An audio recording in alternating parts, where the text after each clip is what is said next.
invoice dan pendapatan kamu di dalam SaaS dashboard.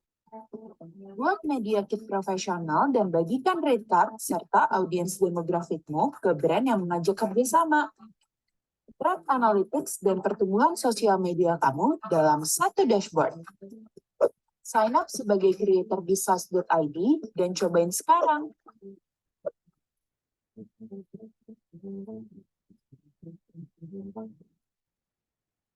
SaaS Pro-Kit bisa membantumu menjadi content creator yang lebih profesional.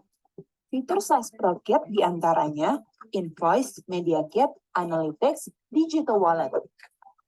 Buat invoice profesional kamu dengan mudah dan kirim ke brand langsung dari SaaS.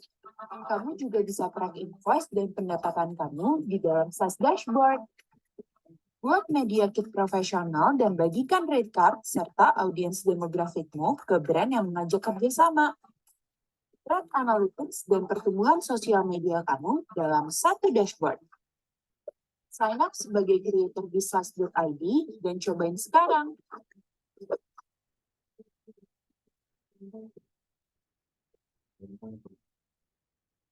SaaS Pro-Kit bisa membantumu menjadi content creator yang lebih profesional. Fitur SaaS Pro-Kit diantaranya Invoice, Media Kit, Analytics, Digital Wallet. Buat invoice profesional kamu dengan mudah dan kirim ke brand langsung dari SaaS. Kamu juga bisa track invoice dan pendapatan kamu di dalam SaaS Dashboard. Buat media kit profesional dan bagikan rate card serta audiens demografikmu ke brand yang mengajak kerjasama. Track analytics dan pertumbuhan sosial media kamu dalam satu dashboard. Sign up sebagai creator di SaaS.id dan cobain sekarang.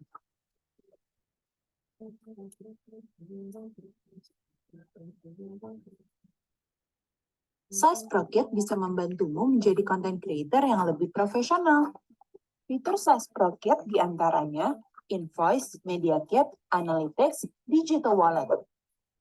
Buat invoice profesional kamu dengan mudah dan kirim ke brand langsung dari SaaS. Kamu juga bisa track invoice dan pendapatan kamu di dalam SaaS Dashboard. Buat media kit profesional dan bagikan rate card serta audiens demografikmu ke brand yang mengajak kerjasama. Track analytics dan pertumbuhan sosial media kamu dalam satu dashboard. Sign up sebagai creator di SaaS.id dan cobain sekarang.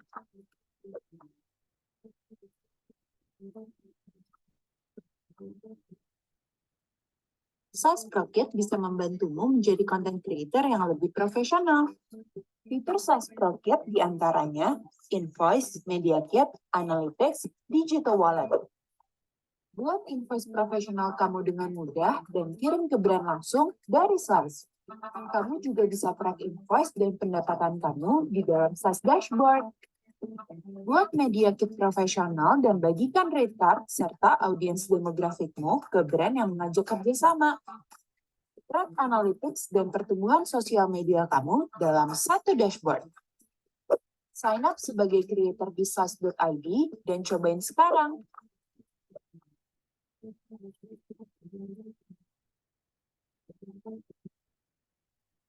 SaaS Pro-Kit bisa membantumu menjadi content creator yang lebih profesional.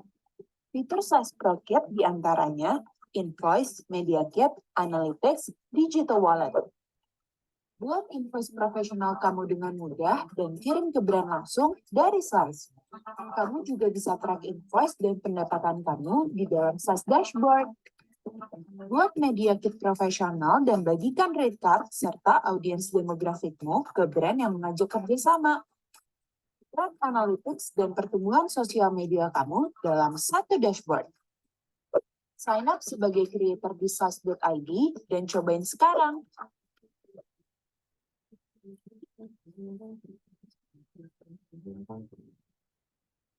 SaaS Pro-Kit bisa membantumu menjadi content creator yang lebih profesional. Fitur SaaS Pro-Kit diantaranya Invoice, Media Kit, Analytics, Digital Wallet. Buat invoice profesional kamu dengan mudah dan kirim ke brand langsung dari SaaS. Kamu juga bisa track invoice dan pendapatan kamu di dalam SaaS Dashboard. Buat media kit profesional dan bagikan rate card serta audiens demografikmu ke brand yang mengajak kerjasama. Track analytics dan pertumbuhan sosial media kamu dalam satu dashboard. Sign up sebagai creator di size.id dan cobain sekarang.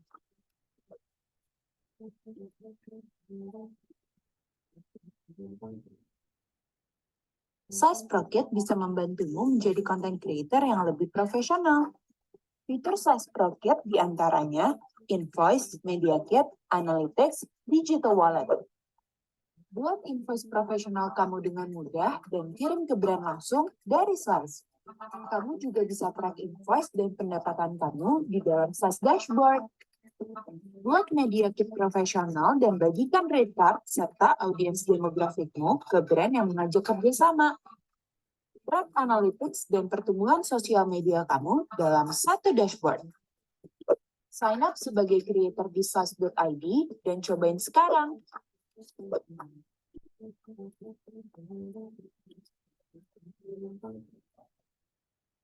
Size Pro-Kit bisa membantumu menjadi content creator yang lebih profesional. Fitur Size Pro-Kit diantaranya Invoice, Media Kit, Analytics, Digital Wallet. Buat invoice profesional kamu dengan mudah dan kirim ke brand langsung dari Size.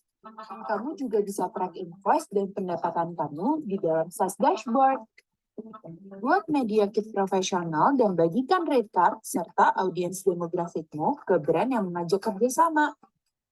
Track analytics dan pertumbuhan sosial media kamu dalam satu dashboard. Sign up sebagai creator di size.id dan cobain sekarang.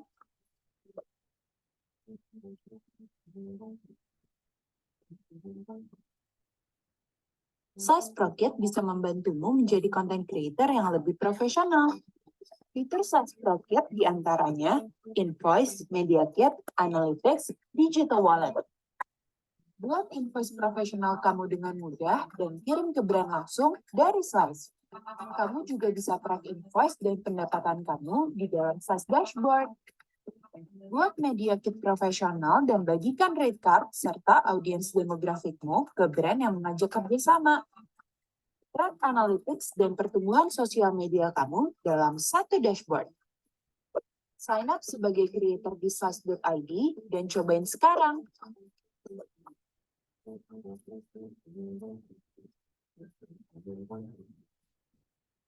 Size Pro-Kit bisa membantumu menjadi content creator yang lebih profesional. Fitur Size Pro-Kit diantaranya Invoice, Media Kit, Analytics, Digital Wallet. Buat invoice profesional kamu dengan mudah dan kirim ke brand langsung dari Size. Kamu juga bisa track invoice dan pendapatan kamu di dalam Size Dashboard. Buat media kit profesional dan bagikan rate card serta audiens demografikmu ke brand yang mengajak kerjasama. Track analytics dan pertumbuhan sosial media kamu dalam satu dashboard. Sign up sebagai creator di size.id dan cobain sekarang.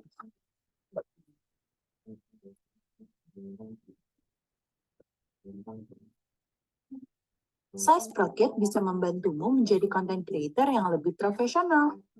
Fitur Size Pro-Kit diantaranya Invoice, Media Kit, Analytics, Digital Wallet. Buat invoice profesional kamu dengan mudah dan kirim ke brand langsung dari Size. Kamu juga bisa track invoice dan pendapatan kamu di dalam Size Dashboard. Buat media kit profesional dan bagikan rate card serta audiens demografikmu ke brand yang mengajak kerjasama. Track analytics dan pertumbuhan sosial media kamu dalam satu dashboard. Sign up sebagai creator di size.id dan cobain sekarang.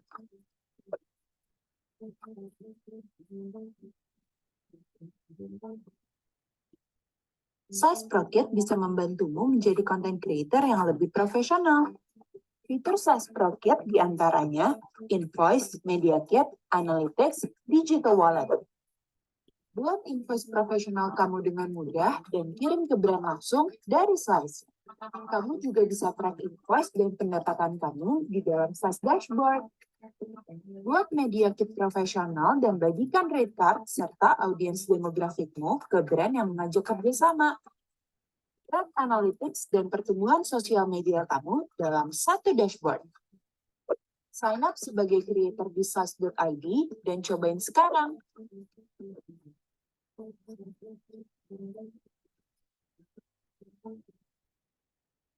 Size Pro-Kit bisa membantumu menjadi content creator yang lebih profesional. Fitur Size Pro-Kit diantaranya Invoice, Media Kit, Analytics, Digital Wallet. Buat invoice profesional kamu dengan mudah dan kirim ke brand langsung dari Size. Kamu juga bisa track invoice dan pendapatan kamu di dalam Size Dashboard. Buat media kit profesional dan bagikan rate card serta audiens demografikmu ke brand yang mengajak kerjasama. Track analytics dan pertumbuhan sosial media kamu dalam satu dashboard. Sign up sebagai creator di size.id dan cobain sekarang.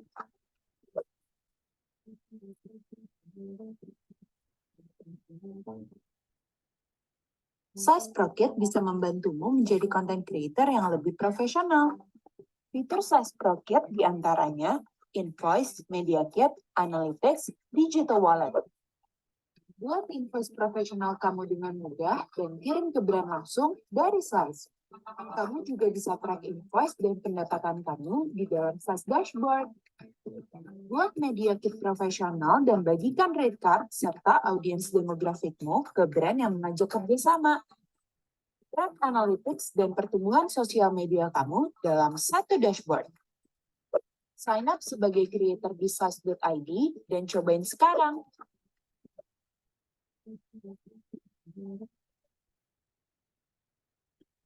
Halo semuanya, welcome ya.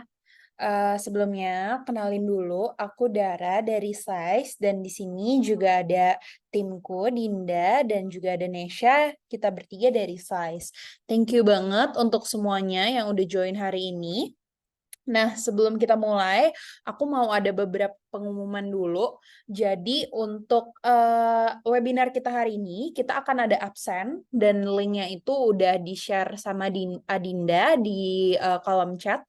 Jadi, jangan lupa kalian isi juga absennya, biar kita nggak miss untuk kirimin kalian sertifikatnya. Nah, sebelum itu, aku juga mau announce beberapa pengumuman.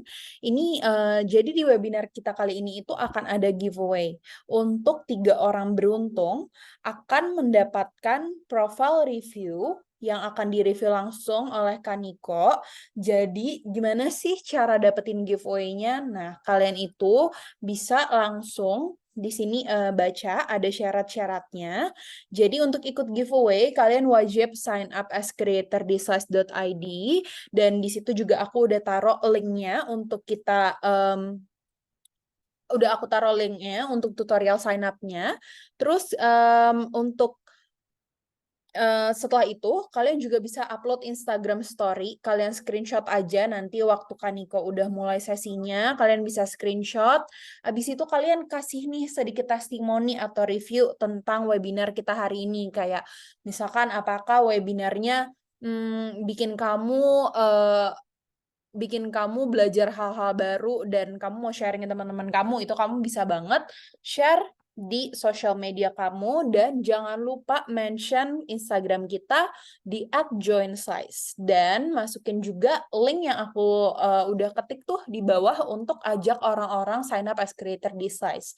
Setelah kalian melakukan itu semua, kalian bisa isi link formnya kalau kalian mau ikutin giveaway-nya dengan cara akses di bit.ly/giveaway Niko. Nah, teman-teman, untuk dapetin sertifikat seperti yang kita udah share juga di form, kalau misalkan kalian itu harus sign up as creator dulu di Slice untuk dapetin sertifikat. Dan untuk webinar kali ini absennya ada di bit.ly/sliceabsen gitu teman-teman. Nah, terus kalau misalkan ada pertanyaan nih, kalian mau nanya-nanya, kalian bisa langsung nih nanti misalkan Kaniko udah mulai ya sesinya, terus kalian mau nanya-nanya, kalian bisa langsung aja ketik di kolom Q&A di menunya tuh, di menu Zoom di bawah ada namanya kolom Q&A. Kalian bisa tinggal ketik aja question-question kalian yang mau kalian tanyain. Gitu, teman-teman. Nah, sebelum kita mulai dan sambil kita nunggu Kaniko untuk join bareng kita, ada beberapa hal yang mau disampaikan dulu nih sama kalian tentang apa sih itu slice. Pasti kan masih banyak nih yang bertanya-tanya kayak, apa sih kegunaannya slice? Kenapa aku harus sign up? Nah, jadi aku akan langsung aja jelasin ke kalian apa aja fitur-fitur dari Slice yang sekiranya bisa membantu kalian as a content creator. Coba ya, aku ganti dulu untuk share screen-nya.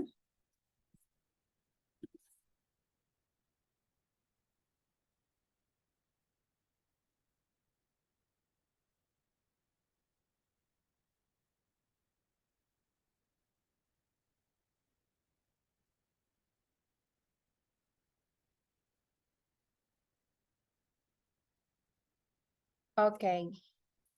Nah, udah kelihatan ya, teman-teman.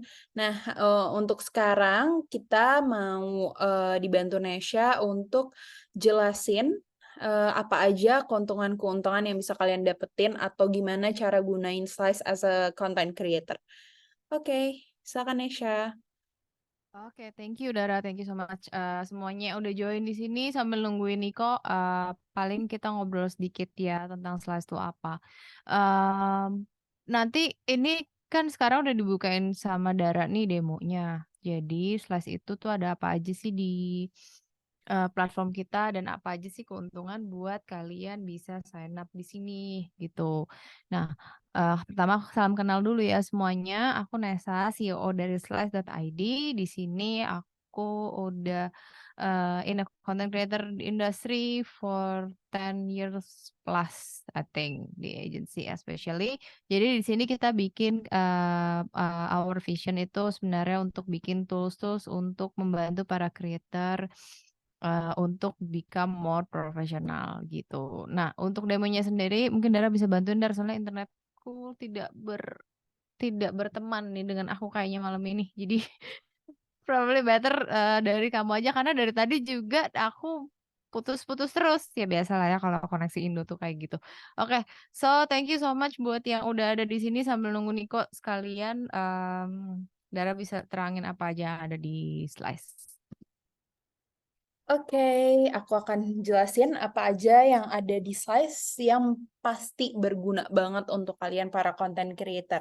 Jadi yang pertama aku mau jelasin adalah Media Kit. Kalau kalian udah cek juga tuh tadi video yang udah ke loop dari pas kalian join, aku kan udah play videonya. Nah, sebenarnya Slice itu atau Slice Pro Kit yang kita bilang untuk content creator itu membantu kalian menjadi content creator yang lebih profesional lagi. Jadi kalian lebih kelihatan legit dan dipercaya oleh brand untuk jalanin campaign-campaignnya mereka. Nah, yang pertama aku mau tunjukin adalah Media Kit. Media Kit ini adalah PDF yang biasanya kalian as a content creator tuh share rate card kalian itu biasanya kan pakai PDF ya. Nah, kalau misalkan di Slice, kalian udah sign up as creator di Slice dan kalian udah connectin social media kalian, itu kalian otomatis dan secara gratis mendapatkan Media Kit yang bisa kalian share ke brand atau ke manapun yang nanyain rate card kalian untuk social media. Nah, ini tuh udah langsung tampilannya seperti ini. Jadi, kalian nggak perlu tuh repot-repot desainin lagi dan kalian udah bisa dapet apa aja sih. Nih aku tunjukin ya. Jadi udah ada profile picture kalian yang kalian upload di Slice, terus ada nama kalian, ada followers kalian. Ini di sini aku konekin account Instagram dan TikTok aku. Jadi di sini kelihatan followers aku, terus juga followers aku di Instagram sampai ke analytics seperti engagement rate, reach, terus juga di TikTok aku kelihatan nih followers aku berapa, engagement rate aku di TikTok berapa, dan rata-rata views aku di TikTok tuh berapa. Nah, kalau misalkan kalian masih bingung nih kayak engagement rate itu apa, reach itu apa, tenang aja karena kita akan bahas itu nanti sama Kaniko. Jadi pastiin kalian stay sampai akhir biar kalian tuh ngerti gimana jadi content creator yang lebih profesional lagi. Terus di sini kita juga bisa masukin kategori konten kita dan juga kita bisa masukin nih kayak 5 brand terakhir yang kita kerjasama tuh sama siapa aja kita bisa masukin di sini. Jadi once nanti brand lihat rate card kita, mereka udah tahu kayak oh kita tuh udah pernah kerja sama ini. Jadi pengalamannya tuh udah banyak gitu. Jadi kelihatan kita adalah content creator yang lebih profesional lagi. Terus di sini kita juga bisa lihat rate card kita. Dan rate cardnya ini tuh lengkap. Dari Instagram, YouTube, TikTok, sampai ke appearance rate atau yang bisa dibilang visit gitu ya. Biasanya lebih familiar dengan visit. Nah, ini tuh bisa kita edit, bisa kita tambahin. Abis ini aku kasih tahu caranya. Terus di sini juga ada audience demographic. Audience demographic tuh apa sih? Jadi audience demographic adalah demografi dari followers kalian di sosial media. Jadi di sini kan dibagi berdasarkan gender, apakah mereka lebih banyak cewek atau cowok, terus umurnya lebih banyak berapa, terus habis itu untuk kota-kotanya tersebar di mana aja. Jadi brand tuh bisa tahu mereka tuh cocok pakai ajak kamu kerja sama atau enggak sesuai kampanyenya yang mana yang mau mereka targetin gitu. Terus cara editnya pun gampang banget. Kalian tinggal klik edit di sini. Terus kalian bisa adjust rate card kalian. Kayak kalian misalkan mau tambahin nih, misalkan untuk Instagram kalian mau tambahin rate card untuk IG carousel. Kalian tinggal klik aja, terus kalian tinggal isi aja rate cardnya. Terus misalkan kalian mau tambahin untuk ini jadi speaker gitu ya di suatu event, kalian mau tambahin rate card kalian tinggal masukin aja, terus kalian klik save. Dan ini akan otomatis ke-update di media kit kalian. Kayak ini tadi yang aku tambahin, carousel album, dan ada juga spokesperson. Jadi kalian nggak perlu capek-capek lagi bolak-balik ke Canva atau apapun tools yang kalian pakai untuk kalian edit rate card, karena di size udah ke-generate langsung dan gratis gitu. Nah, untuk yang kedua, ada juga digital wallet. Jadi digital wallet tuh ada apa aja? Jadi ada invoice dan juga ada balance. Nah, pertama yang aku mau jelasin itu untuk invoice. Jadi di slice itu kalian bisa untuk bikin invoice secara otomatis dan kirim langsung ke brand. Dan kalian juga bisa track invoice yang udah kalian kirimin ke brand langsung di satu dashboard aja, yaitu di Slice. Gimana sih cara create invoice-nya? Cara create invoice-nya gampang banget. Kalian tinggal klik create invoice, masukin nama agency-nya siapa, terus misalkan nama PIC-nya siapa, terus abis itu kalian mau tujuin invoice ini ke siapa, emailnya, nomor teleponnya, terus nama campaign-nya apa, misalkan nama campaign-nya campaign Oktober with Nivea gitu ya. Terus habis itu kalian create invoice-nya tanggal berapa, kalian tinggal pilih aja. Terus due date-nya kalian invoice-nya misalkan maunya dibayarkan 14 hari gitu ya setelah kalian bikin invoice ini. Kalian tinggal pilih aja 14 hari dari sekarang berarti tanggal 11. Terus habis itu kalian tinggal juga bisa masukin nomor telepon dari PIC kalian, terus kalian juga bisa kirimin message ke mereka, misalkan kalian masukin nama account Instagram kalian, misalkan atau TikTok kalian, terus untuk SOW-nya kalian tinggal isi aja, misalkan ini kalian mau charge klien kalian untuk Instagram feed, terus kalian nge-postnya 2, terus rate Instagram feed kalian berapa, misalkan 300.000. Nah, terus kalian tinggal masukin aja di sini, nanti kita udah auto hitungin, jadi kalian nggak perlu hitung satu-satu lagi, terus kalian tinggal klik send invoice.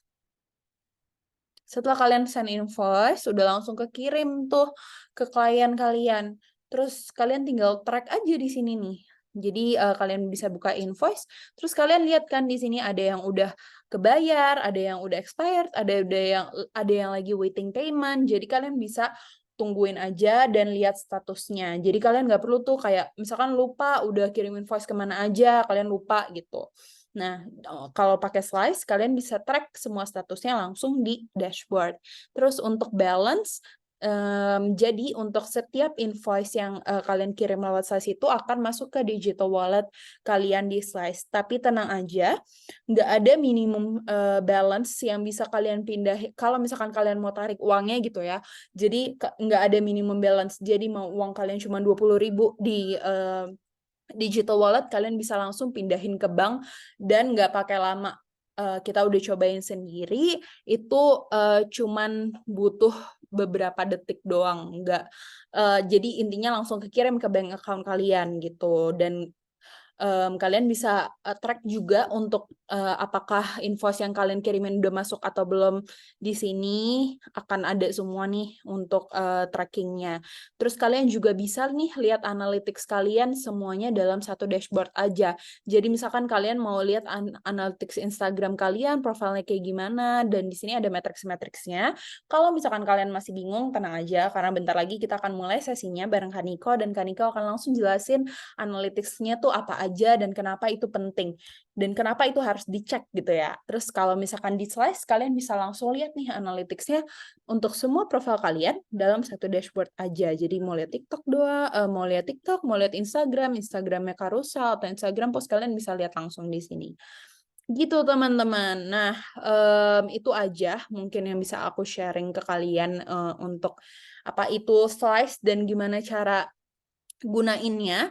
Nah, tanpa berlama-lama lagi karena yang join udah banyak dan Kaniko juga udah join, mungkin kita akan lanjut pembahasan kita tentang Slice after the session. Jadi kalau ada pertanyaan, kalian masih bisa nanyain di kolom komen ataupun di bawah nih di Q&A, kalian bisa ketik aja pertanyaan kalian di situ.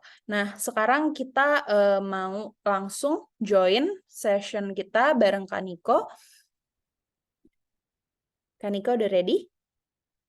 Halo, Dara. Yes, Oke, ready. sip. Oke, langsung aja ya teman-teman, kita mulai siapin notes-nya, siapin pulpennya, atau kalian mau catat di handphone, karena pastinya yang di-sharing sama Kaniko hari ini akan berguna banget untuk kalian. Silakan Kaniko. Oke, thank you, Dara, sama ada Nisha juga, ada Dinda juga ya, teman-teman dari Slice. Dan selamat malam teman-teman semuanya. Em, Senang untuk sharing sama teman-teman gitu ya. Cuma topik kali ini tuh topik yang mungkin agak sedikit, kalau teman-teman mungkin pernah ngikutin aku di media sosial, mungkin nggak agak sedikit beda gitu ya secara topik. Dimana kita bicara tentang part dari endorsement gitu ya, tentunya juga relate pada teman-teman yang memang mungkin content creator lebih pada ke sana ya arahnya. Sorry, Dara bisa bantu buat Share screen disable. ya. Ya, benar. Jadi Oke. kita kali ini sama-sama akan ngomongin tentang analytics ya, sebetulnya tentang apa yang harus teman-teman cermatin gitu-gitu sih, lebih banyaknya gitu ya. Dan nggak terlalu yang gimana ya, kompleks gitu ya, dari ranah endorsement atau sebagai influencers gitu ya. Basically saya sendiri juga influencers teman-teman. Walaupun gitu ya, kalau mungkin teman-teman juga tahu, saya aktif memang di ranahnya di Instagram secara spesifik. Walaupun sebetulnya di belakang layar tidak itu ya teman-teman. Jadi sebetulnya saya lebih aktifnya di banyak bidang. Jadi kalau teman-teman mungkin belum kenal, saya pribadi aktif di lebih pada digital marketing secara keseluruhan gitu ya, mulai dari Instagram, Facebook ya, ada blog juga yang saya juga tulis, ada yang juga di manage gitu ya. Saya juga aktif di LinkedIn, kemudian di YouTube. Walaupun sekarang lagi banyak membangun media baru ya teman-teman, jadi brand baru. Jadi yang personal saya pribadi memang lagi digeser ke arah yang boleh dibilang tuh fokusnya ke brand gitu ya, ke asosiasinya pada brand sebetulnya. Jadi ini kurang lebih background saya teman-teman. Jadi kalau mungkin teman-teman mungkin ya penasaran gitu ya.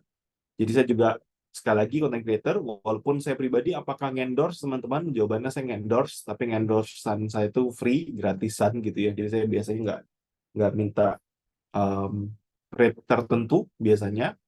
Jadi lebih pada kayak honest review gitu ya, yang ala-ala lagi rame beberapa waktu terakhir lah gitu teman-teman. Tapi saya bukan apa ya, yang memang dalam tanda petik itu menjual jasa endorsement, karena saya lebih banyak pada ini ya, educator, kemudian profesional perspektif teman-teman. Jadi saya banyak megang klien juga. Jadi saya lebih banyak arahnya ke sana sebetulnya. Walaupun saya akhirnya banyak juga perlu manage influencer. Jadi tim-tim saya juga ada beberapa influencers internal gitu ya. Ada juga yang eksternal, jadi third party sama beberapa teman-teman ya. Saya sebutnya teman lah ya gitu ya. Teman-teman yang saya kenal, kebetulan mereka juga content creator, influencers gitu ya. Juga kenal beberapa ya mega sama seleb lah teman-teman. Jadi saya bisa share satu dua part yang saya juga sering diskusi sama mereka-mereka content creator yang memang jual ini ya endorsement, kurang lebih kayak gitu teman-teman. Walaupun sekali lagi aspeknya sebenarnya pecahannya banyak ya, ada yang bentuknya kayak paid promote lah dan segala macam yang lain. Nanti kita akan coba diskusi ini ya teman-teman. Jadi kurang lebih background saya di situ ya, biar teman-teman bisa tahu gitu ya. Ini basically cuman teman-teman perlu tahu aja sih bahwa ya pengguna internet di Indonesia tuh signifikan bagus ya. Kemudian sepertiga hari mereka memang pakai, sehingga yang namanya boleh dibilang ya sosial media di Indonesia tuh bagus banget secara landscape teman-teman. Jadi potensinya besar sekali. Engagement kalau teman-teman perhatikan ya 70% itu mereka atau users itu memang menggunakan media online untuk menentukan mereka kalau mau beli sesuatu ya harus riset dulu lah, intinya kayak gitu ya teman-teman. Kemudian juga website, ini juga nanti teman-teman silahkan ini ya mungkin akan di-share sama teman-teman slides untuk materinya. Jadi yang hal-hal kayak gini teman-teman bisa baca, feel free teman-teman buat baca aja gitu ya. Ini brand discovery sebetulnya relatable-nya saya yakin juga teman-teman udah tahu ya. Sosial media, iklan, search engines itu commonly teman-teman juga perlu manfaatin. Artinya apa sih? Landscape yang saya boleh share ke teman-teman sekarang adalah kalau memang teman-teman pengen dapatin endorsement yang baik gitu ya, itu teman-teman kalau bisa memang hadir di banyak tempat. Jadi kalau memang teman-teman aktif di Instagram atau TikTok sekarang, nggak ada salahnya teman-teman juga mulai aktif untuk membuat kayak website pribadi, sehingga kalau ada orang ketik di Google tentang berapa recordnya si nama teman-teman gitu ya, atau persona yang teman-teman bangun gitu ya, itu kemudian muncul atau mudah ditemukan. Basically kayak gitu. Kenapa? Basis dari namanya search engine atau mesin pencari teman-teman itu sangat akan dibutuhkan. Atau misalnya teman-teman tidak mendominasi dalam specifically gitu ya sebagai endorsement misalnya gitu ya teman-teman, endorsement nama atau si brand specifically nggak kayak gitu. Teman-teman juga sebetulnya bisa nih memanfaatkan media-media kayak website kalau teman-teman punya atau teman-teman kenal dengan SEO search engine gitu ya, teman-teman mungkin bisa mulai mengenalkan gitu ya. Misalnya teman-teman adalah endorser fashion. Saya yakin banyak sekali teman-teman di Indonesia. Tapi nanti kalau kita ada waktu ya, saya akan coba bukain buat teman-teman biar kita sama-sama bisa lihat tuh datanya. Saya nggak tahu teman-teman aktifnya sebagai content creator di ranah apa. Kalau mungkin teman-teman boleh sharing saya, boleh tulis di komen ya. Kira-kira teman-teman tuh sebetulnya lebih pada fashion kah misalnya, F&B kah kayak gitu. Mungkin teman-teman boleh share juga ya. Teman-teman lebih aktif mana? Nanti kita mungkin ada waktu-waktu selanya nanti saya akan coba bantu risetin buat teman-teman. Artinya gini teman-teman. Kalau misalnya ternyata misalnya orang berapa banyak sih orang di Indonesia misalnya yang search gitu ya di Google let's say teman-teman tentang berapa sih biaya endorse influencer F&B misalnya atau misalnya influencers fashion yang notabene mungkin teman-teman akan ketemu atau dapatin potensial brand yang memang membutuhkan itu langsung direct gitu ya karena memang dia butuh teman-teman. Karena mungkin dia nggak kenal kan dengan sulit loh teman-teman kalau kita mau search di media sosial gitu ya atau ya nggak sulit sebetulnya kalau orang tinggal search misalnya parenting contoh gitu ya karena teman-teman ada tulis parenting ya Mutia misalnya parenting misalnya gitu orang ketik parenting influencers misalnya gitu di media sosial mungkin akan muncul saat teman-teman pakai kata kunci itu oke tapi apakah cuma di sana jawabannya belum tentu teman-teman potensial bayaran menurut saya gede banget itu di Google kenapa millennials, brand owners, kemudian C-level, M-level, terutama yang di industrialize gitu ya, industri gede, teman-teman. Selain dari mereka butuhnya dalam tanda petik ya, mereka butuhnya atau mencari personal langsung di media sosial itu, kebanyakan mereka juga akan melakukan searching. Searching ya nggak cuma tentang brand spesifiknya, tapi ya tetap termasuk personal brand, teman-teman. Jadi membuat keyword-keyword hal itu akan sangat-sangat membantu banget gitu ya. Kenapa? Karena saya pribadi, itu memang banyak sekali membangun blog gitu ya, websites di mana memang kita mengoptimasi kata kunci kayak gitu, sehingga kita bisa dapetin banyak sekali kayak ya free client lah gitu ya, yang kita bisa dapetin totally benar-benar dari search engine, teman-teman. Jadi itu sedikit insight biar teman-teman bahwa oh, data-data kayak gini itu sebenarnya penting buat teman-teman kalau cermat dapetin. Karena saya sering banget sebetulnya, saya pribadi sering banget punya beberapa teman yang saya pribadi agak sedih. Sedihnya tuh gini, teman-teman. Jadi bukan salah satu ya, ada 2-3 orang lah yang saya kenal langsung, teman-teman, dekat banget sama saya gitu ya.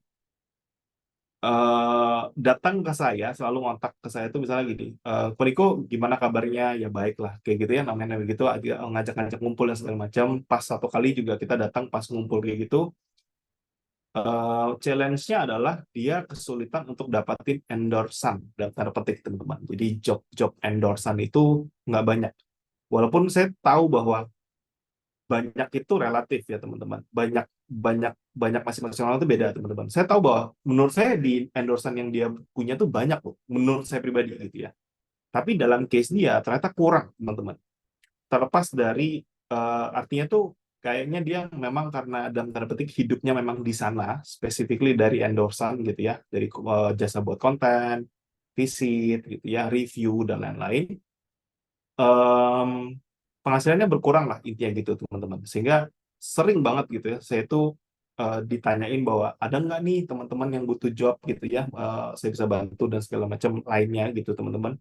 Yang maksud saya adalah banyak ya kayak gitu maksud saya. Artinya kesulitan untuk dapetin endorsan tuh challenging juga in the end gitu.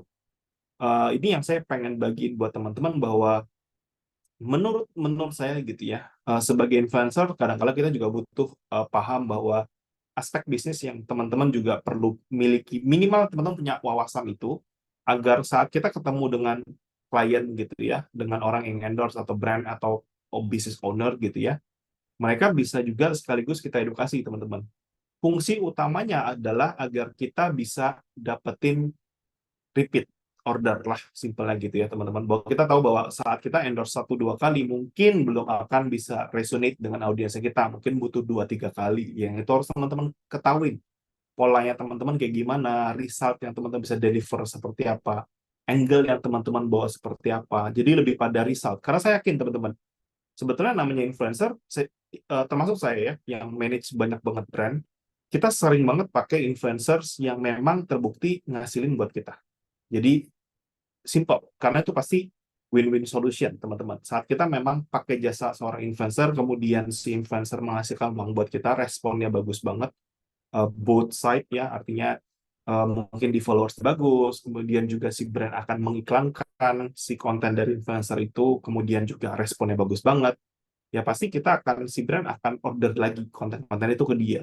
Bahkan bisa naik ke jenjang lebih tinggi ya, entah itu brand ambassador gitu ya, hal-hal kayak gitu, atau sampai ke level partnership gitu, teman-teman. Nah, jadi hal-hal kayak gitu yang maksud saya mungkin harus lebih banyak kita aware sebagai influencer, sebagai content creator gitu ya, bahwa jangan fokusnya pada ya udah kita akan punya record, kemudian kita jualan, that's it, sekali orang beli selesai gitu. Jadi hal-hal gitu yang menurut saya ya, teman-teman, harus kita hindarin gitu ya, karena dari data ini bukan sekedar cuma hal ini, teman-teman, sebaliknya juga bisa terjadi, teman-teman. Seorang pebisnis kalau pernah pakai influencer A misalnya gitu, kemudian nggak bagus, bisa jadi dia akan punya review, dia bisa punya ceritain ke teman-temannya, yang notabene-nya secara brand si influencers atau si content creators itu bisa jadi negatif, teman-teman. Jadi ini berlaku buat ekosistem keseluruhan gitu ya. Jadi nggak cuma pada satu perspektif ya bisnisnya aja gitu ya, tapi sebaliknya, teman-teman. Content creator, influencer itu juga sama. Jadi be careful hal-hal kayak gini ya, teman-teman. Ini part yang juga cuma lebih pada orang suka lah gitu gitu ya. Kira-kira channel apa sih yang mereka pakai? Pasti sosial media, teman-teman, se-engine sama consumer review ya. Dan kalau kita bicara tentang influencer yang namanya naik turun ya teman-teman, apakah masih relevan? Iya, data sih menunjukkannya masih sangat-sangat relevan ya. Gradually 5 tahun terakhir itu naik gitu ya kalau teman-teman perhatikan. Dan ada penurunan di sekitar bulan-bulan April, apa-apa Lebaran gitu ya, dekat-dekat Lebaran karena influencer marketing biasanya udah habis masanya. Jadi kalau semomen Lebaran itu kan influencer akan dipakai tuh pre-nya ya, pre-Lebarannya misalnya gitu. Nah itu selalu akan ada spike down turun di mana yaitu agak susah. Jadi teman-teman harus kumpulin banget di depan. Jadi hal-hal kayak gitu, pola-polanya ya teman-teman. Nah, bicara tentang influencer sendiri, tentu kita perlu mereverse thinking, berpikir terbalik gitu ya, dari perspektif si bisnis kira-kira. Apakah pemilik produk gitu ya, atau si audiens sendiri itu beneran membeli produk dari influencer? Nah, ini data ya teman-teman, yang saya bisa dapetin. Sorry banget nih, saya kayaknya untuk masukin data gitu ya. Source-nya, saya akan coba tambahin buat teman-teman. Intinya adalah 62% memang data itu menunjukkan bahwa orang-orang itu memang beli produk dari influencer rekomendasi gitu ya. Kemudian buying decision dari konsumen Indonesia memang 40% itu suka saat memang ada review dari seseorang gitu ya. Kemudian 33% dia bilang direkomendasikan dari influencer banyak kali gitu ya, artinya beberapa kali, itu juga bagus. Kalau kita total aja udah 70-an% ya teman-teman, which is memang bagus sebetulnya gitu ya.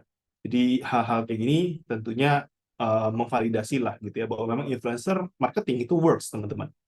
Tapi tentu ada jadi problem, artinya hal yang boleh kita bilang tuh kebalikannya teman-teman. Maksud dari kebalikannya itu apa? Ya tentu bicara tentang kenapa kemudian banyak kok influencer marketing yang kemudian nggak berhasil. Pasti ada gitu ya. Nah memang di sini kalau teman-teman perhatikan gitu ya, ini disebutkan bahwa alasan utamanya teman-teman itu adalah karena dia berkolaborasi dengan influencer yang tidak tepat teman-teman. Jadi hal ini yang mostly mungkin sering terjadi gitu ya. Ya kita tahu bahwa mungkin target market gitu ya, effort si influencer mungkin bisa jadi nggak pas, nggak sesuai dan segala macam. Kita udah tahu bahwa demografik itu penting, misalnya segala macam hal-hal kayak gitu teman-teman. Tapi apa kemudian itu saja cukup? Jawabannya belum tentu juga gitu ya. Pada kebanyakan kasus teman-teman juga tahu gitu ya bahwa yang namanya influencer pun tidak bisa menggaransi gitu ya. Kita nggak bisa tahu bahwa ini akan pasti viral apa enggak dari satu konten saja kan. Pasti butuh beberapa kali percobaan agar kita tahu nih apa respon atau feedback di sana. Sehingga sekali lagi teman-teman, menurut saya pribadi nih gitu ya, yang hal yang juga mungkin harus kita sering educate gitu ya, bahwa ya yang namanya influencer itu mungkin nggak cuman selesai pada sekali aja teman-teman. Jadi hal-hal ini sih yang juga teman-teman harus ketahui. Dan challenge keduanya, teman-teman, ada yang dikenal sebagai namanya ini ya, 47% data menyebutkan bahwa consumer, teman-teman, itu kelelahan dari konten-konten influencer yang sifatnya repetitif, teman-teman. Jadi namanya adalah collective frustration gitu ya.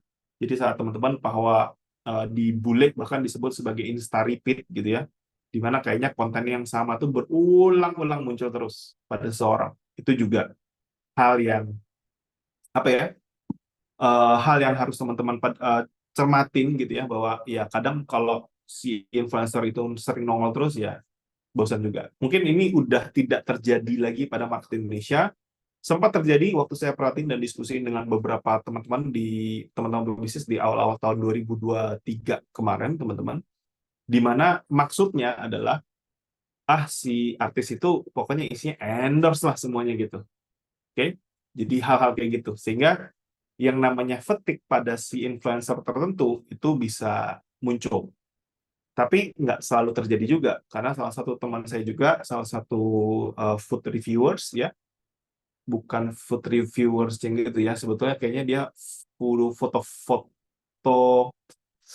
foodies boleh kita bilang, tapi lebih pada foto sebetulnya. Jadi food photography ya, itu pada kebanyakan kasus tentu bukan bisnisnya semua gitu ya, tapi lebih pada ya dia memang membuat konten yang memang menarik. Tapi fans-fansnya, followersnya dia itu super super fanatik sekali teman-teman dengan si influencer tersebut.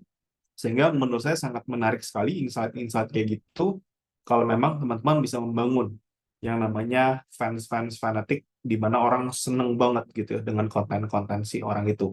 Sehingga powernya saat membuat endorsement, membuat kayak paid promote, program apapun itu sangat-sangat signifikan lah hasilnya teman-teman. Jadi itu yang boleh saya bagiin buat teman-teman gitu ya. Secara vertikal teman-teman di Indonesia, kalau teman-teman juga perhatikan di sini ya, terpopuler itu adalah fashion beauty. Jadi kalau teman-teman masuk dalam kategori itu, ya memang banyak gitu ya. Diikutin sama entertainment, itu yang lucu-lucu ya, konten-konten yang santai, entertainment, itu juga banyak sekali teman-teman. Kemudian travel ya, food and drink, food reviewers dan lain-lain tuh banyak banget juga ya. Jadi ini bentuk-bentuk vertikal yang teman-teman perlu tahu gitu ya. Kemudian platform, berdasarkan platform dalam banyak variannya, entah itu nano, micro, makro atau mega gitu ya kita sebutnya. Ya sekali lagi ya macam-macam jumlahnya. Ya ada yang banyak banget di satu platform kayak Instagram tuh banyak ya pasti teman-teman. Di YouTube tuh juga banyak kalau mungkin teman-teman juga tahu gitu ya. Facebooknya agak sedikit less, agak sedikit kurang. Twitter juga sedikit. Sayangnya nih TikTok nggak ada data research ya, sehingga kita nggak bisa lihat sebetulnya apa data realnya teman-teman. Tapi ini sedikit gambaran aja lah tentang influencer teman-teman. Nah, kita bicara tentang analytics-nya teman-teman. Jadi sebagai seorang content creator, influencers, apa yang teman-teman harus cermatin? Perspektifnya sekali lagi dua ya teman-teman. Pertumbuhan si teman-teman sendiri sebagai content creator pastinya. Kedua tentunya bicara tentang ya apa yang kita bisa deliver buat si klien kemudian gitu ya. Pasti teman-teman, hal yang teman-teman juga perlu amatin ya pasti analitik umumnya ya, seperti berapa reach yang teman-teman dapatkan ya, kalau di Instagram berapa reach yang teman-teman dapatin. Kemudian secara komponen ini sekarang udah dipermudah banget sejak awal tahun, kuartal 4 tahun lalu ya teman-teman, di mana ini berubah jadi grafikal kayak gini, sangat-sangat membantu sekali. Berapa banyak sih non-followers, audiens baru yang teman-teman jangkau, itu sangat-sangat penting. Karena ingat teman-teman, kriteria utama, kalau kita bicara tentang di Instagram, saat kita tahu berapa banyak yang non-followers yang kita jangkau dari konten kita, selama kurun waktu tertentu ya, itu datangnya pasti dari banyak varian. Banyak varian itu apa? Yang teman-teman bisa lihat di bagian top konten. Oke, kalau di Instagram, di mana ini munculnya adalah grafik yang warna biru tua, ini juga diwakili dengan biru tua, teman-teman. Nah, hal-hal kayak gini. Nah, kalau teman-teman cermatin, kalau kita pengen mengembangkan followers kita, akun kita, pasti kita pengen menjangkau non-followers dulu. Oke? Dan non-followers ini datangnya dari mana? Ya, teman-teman perhatikan. Yang pasti bukan stories, kalau teman-teman perhatikan. Karena non-followersnya super-super sedikit. That's why teman-teman pasti sekali lagi harus sadar bahwa itu munculnya pada reels ataupun konten feed gitu ya. Jadi kalau teman-teman mau goal yang sana, ya perbanyak reels, perbanyak feed post, bukan stories. Tapi stories itu bagus buat menjangkau followers karena dominan banget nih followers atau warna yang biru mudanya. Sekali lagi teman-teman perlu cermatin di akunnya teman-teman sendiri. Pada umumnya simpelnya kayak gitu dulu teman-teman. Oke. Kemudian, biasanya kalau teman-teman udah masuk ke dalam bagian reach analytics specifically, teman-teman juga bisa lihat ya, berapa besar profile activity. Ini krusial, teman-teman. Jadi dalam content analytics, teman-teman juga perlu cermatin, berapa sih profile visit yang teman-teman dapatkan, berapa kemudian yang klik linknya, teman-teman. Jadi ini kalau saya sebutnya adalah call to action ratio atau click ratio. CR juga bisa, gitu ya. Jadi kalau 810 orang, jadi teman-teman kalau kita perhatikan kan sebetulnya 878 ini sebetulnya total dari kedua ini tambah. Jadi sebetulnya kalau teman-teman mau hitung sebetulnya ya kurang lebih aja ya, 68 dibagi 810. Jadi harusnya sekitar ya 7-8% gitu ya. 7% something gitu ya, kurang lebih. 6,8 malah ya. Kayak 7,2 deh, sorry, 7,2%. Jadi itu kliknya. Jadi ekspektasinya apa? Kalau teman-teman bisa menjangkau 1.000 orang gitu ya, kemudian dari 1.000 orang ada 500 orang bisa masuk ke profil kita, ya berarti 7% akan klik linknya. Karena mungkin saat teman-teman promosin atau endorse sesuatu atau campaign tertentu, maka teman-teman kan kadang juga ditanya, kira-kira saya bisa dapatin berapa klik, saya bisa menjangkau berapa banyak, dan segala macam lain. Nah, itu bisa jadi bayangan teman-teman. Rasio di akun teman-teman berapa, gitu ya. Jadi yang namanya click ratio, itu bisa ini ya, bisa membantu juga teman-teman. Oke. Nah, konten secara lebih deep, lebih dalam lagi, sebetulnya saya suka gitu ya, untuk menganalisa berdasarkan sort dan filter. Jadi kalau teman-teman perhatikan, kalau di Instagram, teman-teman kan sebetulnya bisa klik yang namanya top konten ya. Kalau kita buka di Insights, kemudian ada engagement, teman-teman lihat gitu ya, diklik bagian top konten ini, teman-teman, kita akan bisa lihat di bagian atas ini tuh ada 3 filter ya.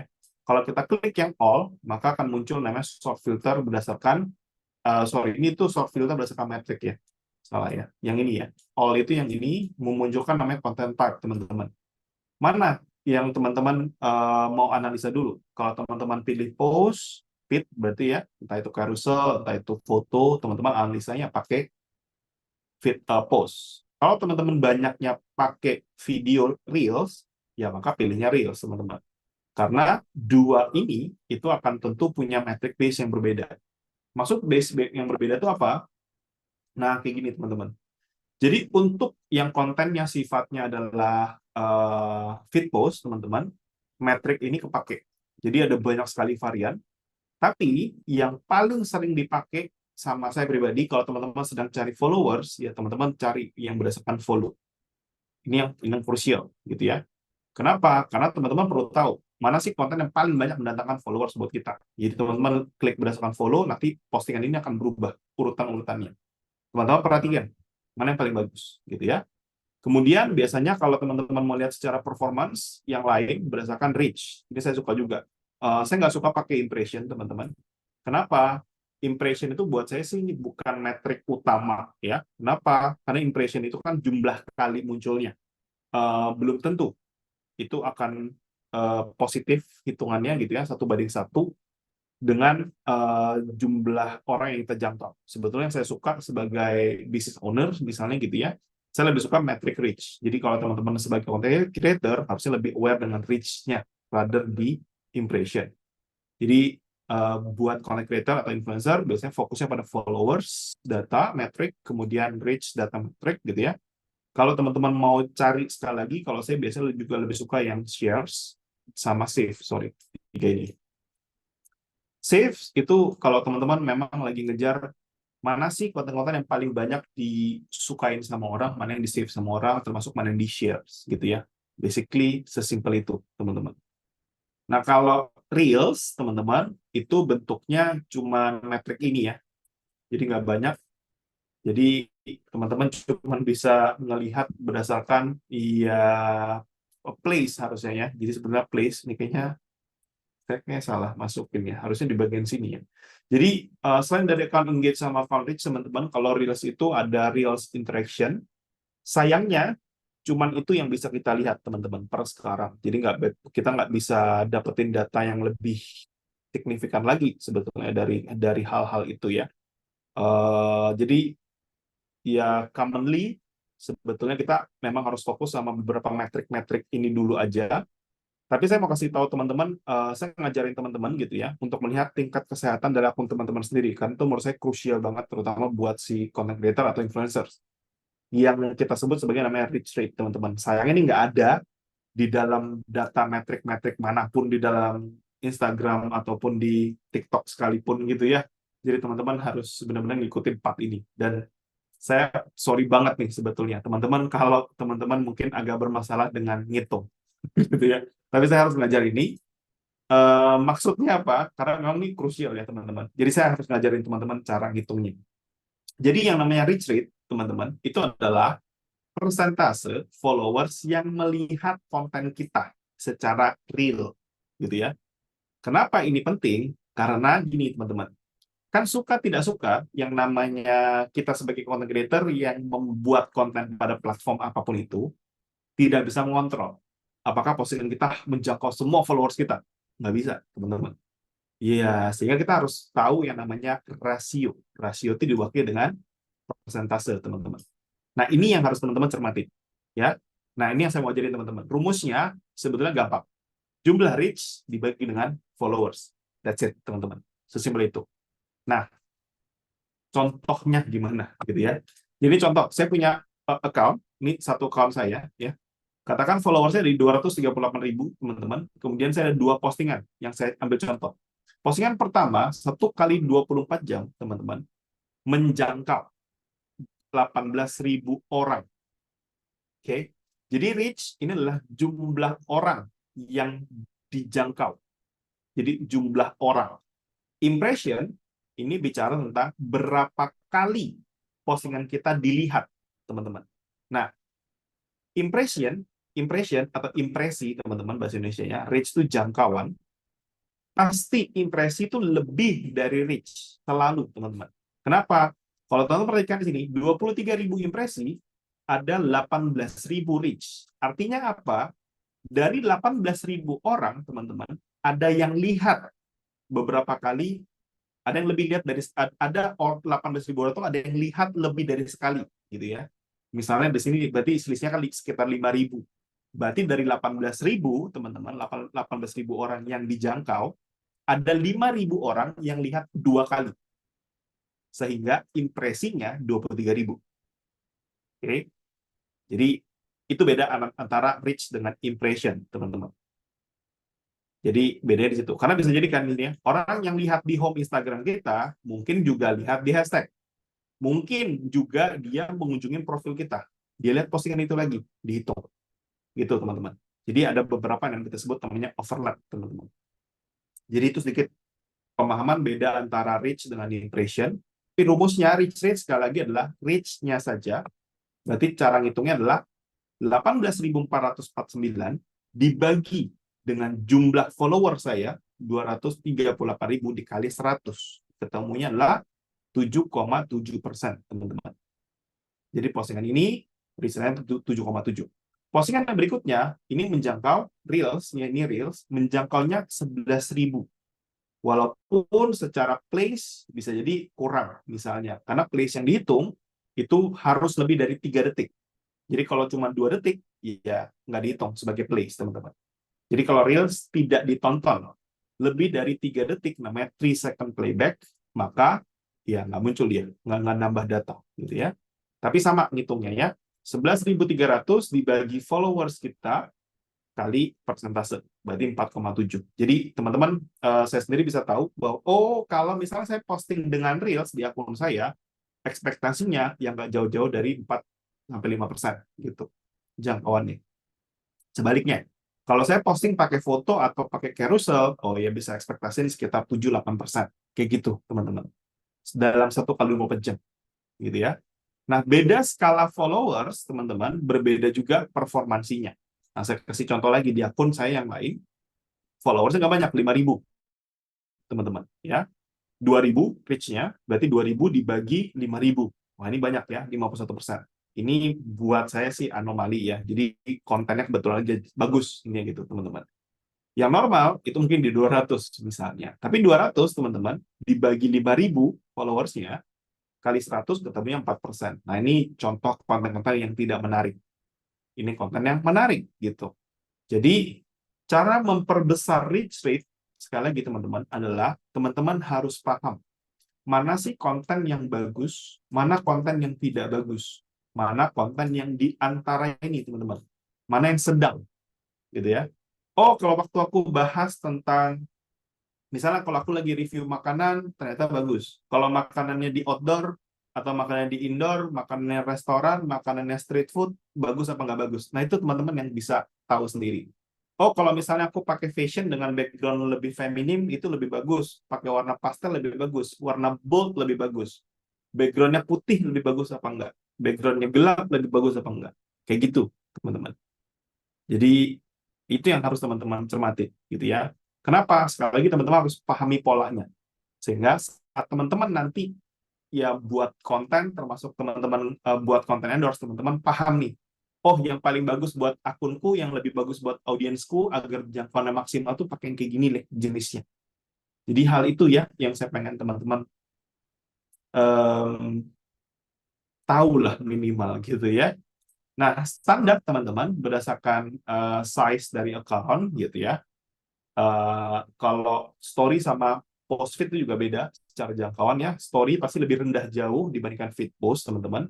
Jadi kalau di bawah 10.000 followers itu 33%, 10 sampai 50.000 15% ya.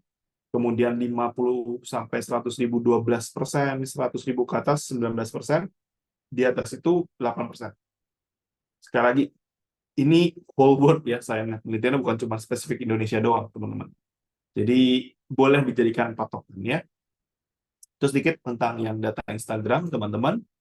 Sedikit kalau kita bicara tentang TikTok, basically mirip-mirip menurut saya pribadi ya, nggak terlalu jauh juga. Tetap metrik-metrik yang kita pakai sama dimanapun itu. Pasti teman-teman akan cari jumlah reach dari yang teman-teman jangkau gitu ya, karena beberapa mungkin metriknya aja sebetulnya yang beda, teman-teman. Jadi lebih kayak jumlah video views, plays-nya berapa, ya, masing-masing konten juga ada detail-detail itu ya. Kayak dari followers-nya, ini sebenarnya pada demografiknya, teman-teman harusnya lebih pada level kontennya. Jadi kalau di bagian konten, analytics di TikTok, itu teman-teman bisa lihat performance dari masing-masing account-nya, reach-nya di berapa play yang teman-teman bisa dapatin, hal-hal kayak gitu ya. Jadi masuk sampai ke level-level mana yang teman-teman tonton, yang teman-teman bisa pakai lah gitu ya. Ya kalau teman-teman perhatikan di stage ini, teman-teman bisa lihat gitu ya. Oh, penggunaan judul itu penting dibandingkan yang di atas kepala atau tengah, itu bagus apa enggak. Kemudian, ini sebenarnya dulu ya teman-teman. Kita tuh nggak pakai yang namanya teks-teks kayak gini nih. Dulunya. Ya, teks-teks kayak gini kita nggak pakai dulu. Tapi karena kita tahu, oh ternyata teks lebih bagus pakai, kita pakai teks terus. Kayak gitu teman-teman. Sehingga secara performance konten yang dengan teks lebih bagus di kita. Gitu ya. Kemudian di part lain gitu ya, menggunakan modelnya kayak ini ya, Q&A-nya si Theoderic dirasa sama tim saya itu lebih better ketimbang yang sifatnya langsung front face ya. Front face itu yang kayak gini ya, di front face itu jauh lebih less gitu ya. Atau bahkan yang ini yang faceless itu nggak bagus gitu secara performance, teman-teman juga perlu cermatin. Jadi hal-hal kayak gitulah yang teman-teman mungkin perlu sekali lagi ya cermatin ya, Indian. Kemudian ini basically saya nggak terlalu akan banyak bahas gimana gitu ya. Minimal teman-teman bisa dapat 1-2 hal gitu ya. Biasanya tetap yang saya akan perhatikan banget adalah berapa sih reach ideal yang teman-teman dapat di setiap account. Nggak cuma di situ, termasuk dari YouTube juga. Kita juga analyze teman-teman. Kayak di YouTube kita dominannya adalah teman-teman perhatikan 80% konten channelnya kita ya. Sorry di sini ya. Teman-teman bisa perhatikan tuh. Kita dominannya di sini teman-teman. Nah, ini 80%, 8%, 9% gitu ya. 2,8%. Berarti 90% traffic yang kita dapatkan dari si YouTube kita, teman-teman, itu datang dari search, suggested, browse. Ya udah, kita fokusnya cuma di sini aja. Kayak gitu, teman-teman. Kemudian kayak kita ngeliat tuh berapa besar sih CTR yang kita dapatin ya, berapa duration views yang kita dapatin, yaitu common lah ya teman-teman. Kemudian kayak ya ini secara demografik gitu ya, lebih resonate ke mana. Ini kaitannya kalau audience demografik, kalau teman-teman perhatikan di sini segala macam, itu pasti cuma standar buat teman-teman buat endorsan gitu-gitu ya. Kira-kira idealnya ke siapa, audiensnya kemana gitu-gitu sih teman-teman.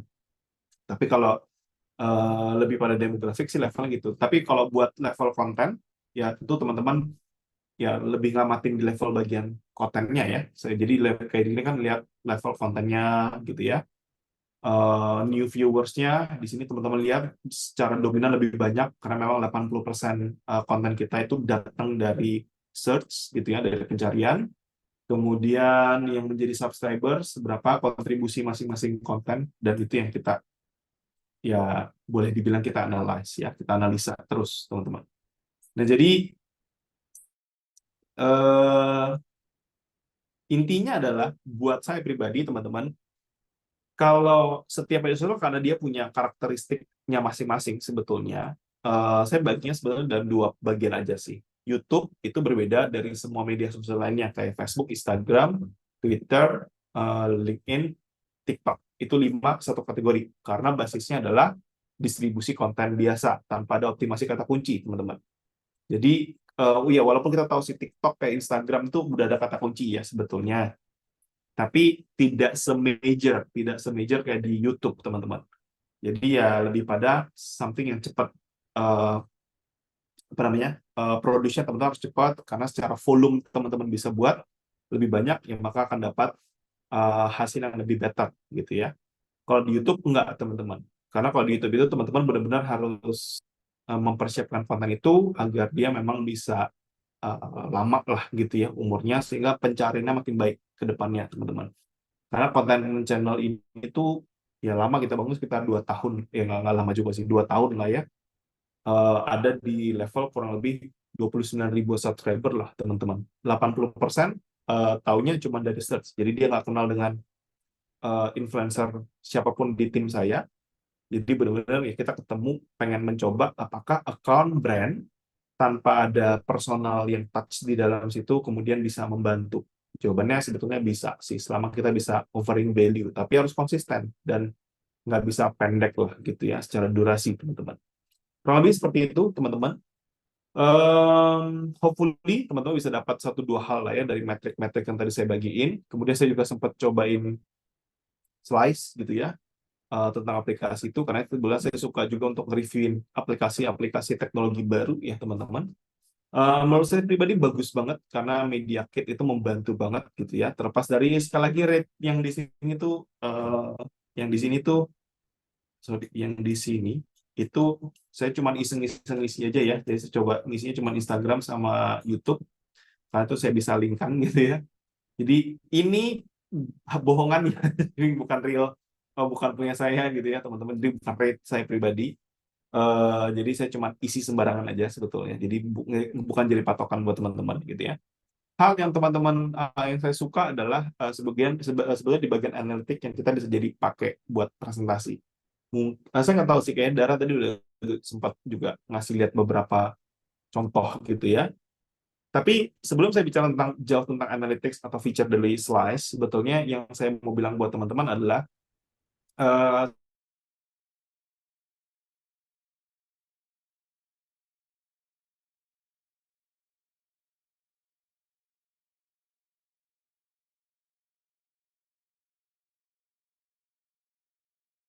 teman-teman, red card teman-teman itu adalah produk, teman-teman. Ingat, itu adalah produk. Produk yang teman-teman jual. Karena itu yang dibeli orang. Red card kita, gitu ya. Nah, hal yang harus teman-teman ingat baik-baik adalah produk market fit itu ada di bagian yang saya arsir di tengah sini, teman-teman. Apa yang diharapkan market dengan apa yang kita tawarkan itu adanya klop, teman-teman. Contohnya, kalau teman-teman punya produk high-end, tapi market nggak bisa beli, ya udah, berarti tidak fit, maka tidak jadi beli. Jadi, hal yang harus teman-teman ingat baik-baik, ya teman-teman, menurut saya, ini saran saya ya, saya pribadi lebih suka style ini, bahwa saya suka banget bahwa mencari fit dari produk yang saya buat, yang saya tawarkan, dengan apa yang diharapkan orang, itu harus cocok dulu. Nah, tapi definisi dari produk market fit itu tidak berhenti pada hanya diharapkan, teman-teman, tapi bisa memuaskan pasar. Ini poin yang lebih penting menurut saya. Artinya, saat teman-teman nih sebagai influencer, sebagai itu bisnisnya teman-teman, gitu ya. Itu kan bisnis ya buat kita sebagai influencer, kita sebagai content creator. Tentu teman-teman nggak berharap bahwa orang itu beli sekali kemudian putus gitu ya. Ya hopefully dia bisa rutin pakai jasa kita. Sebulan sekali kek, 2 bulan sekali kek, 3 bulan sekali kek. Itu rutin, teman-teman. Jangan sekali beli kemudian dia udah berhenti. Rugi. That's why teman-teman ingat baik-baik bahwa teman-teman harus bisa memahami atau mencermatin lah gitu ya. gimana sih yang bisa fit buat mereka? Teman-teman mulai riset di pasaran. Karena sayangnya teman-teman, setahu saya tidak ada rate pasti. Ya, mungkin teman-teman kalau browsing cara membuat rate card, template rate card dan segala macam, menurut saya pribadi sih nggak ada yang cocok nggak cocok gitu ya. Artinya nggak ada patokan aslinya. Selama orang bisa tahu value kita, teman-teman, menurut saya harga urusan belakang. Tapi ingat bahwa apakah audiens kita tadi tahu value-nya kita apa? Sehingga saat itu kita tawarkan adanya di sini, teman-teman. Jadi kalau si market kita tahu value kita, dan itu jadi produk yang kita tawarkan, hit berarti. Jadi berapa harga pun nggak ada masalah, teman-teman. Ini yang kita kenal sebagai namanya fans dan segala macam lain. Jadi hal ini sekali lagi yang teman-teman perlu cermatin baik-baik gitu ya dalam ranah teman-teman nanti membuat yang namanya rate card sebetulnya itu titipan saya pribadi gitu ya. Balik lagi ke slides teman-teman. Jadi analytics-nya menurut saya bagus ya karena saat kita masukin rate card kita misalnya kayak saya masukin Instagram Reels saya tadi saya nggak tahu harganya berapa tadi saya sembarangan ya kayak Reels tadi saya masukin berapa tuh 7,5 juta. Ini sekali lagi saya buat sembarangan harga gitu ya jadi nggak ada patokan apapun. Kemudian kayaknya dibagi dengan reach atau followers, saya nggak tahu ya. Kemudian teman-teman bisa lihat cost per reach sama cost per engagement segala macam berapa. Mungkin nanti dari teman-teman slides yang bisa lebih bantu saya ya untuk jelasin gimana cara ngitung. Apakah kemudian ini bisa jadi patokan teman-teman murah apa enggak gitu ya. Sekali lagi saya pribadi sih nggak bisa lihat patokannya bagus apa enggak gitu ya. Somehow somewhat jadi saya nggak bisa bilang rate-nya berapa karena saya pribadi juga nggak pernah punya data mungkin teman-teman slides mungkin bisa punya studi sendiri kalau memang punya database yang cukup banyak gitu ya. Boleh dibuat dalam bentuk rilis nih gue malah jadi request ya jadi bisa konten yang mungkin bisa dipakai buat teman-teman influencer melihat kira-kira rate average-nya berapa gitu ya nggak sekedar cuma harga bleng di depannya berapa karena menurut saya itu tidak me-average semuanya gitu ya karena kan value dari setiap influencer akan beda dan kalau jomplang antara jauh tuh signifikansinya jauh teman-teman jadi lebih better kalau memang ada klasifikasi industri teman-teman ya termasuk juga kayak gini ada YouTube dan segala macam yang lainnya. Nah kemudian di sini yang saya juga pengen share ke teman-teman bahwa ingat bahwa yang namanya influencer yang namanya content creator itu perlu juga memahami yang namanya T-shaped marketer terminologi yang sekali lagi weirdly aneh mungkin yang teman-teman pernah teman-teman dengar gitu ya aneh banget gitu ya tapi saya perlu jelasin ke teman-teman maksudnya apa ini teman-teman ingat yang namanya influencer satu sama lain teman-teman itu akan ada dalam level yang namanya broad knowledge.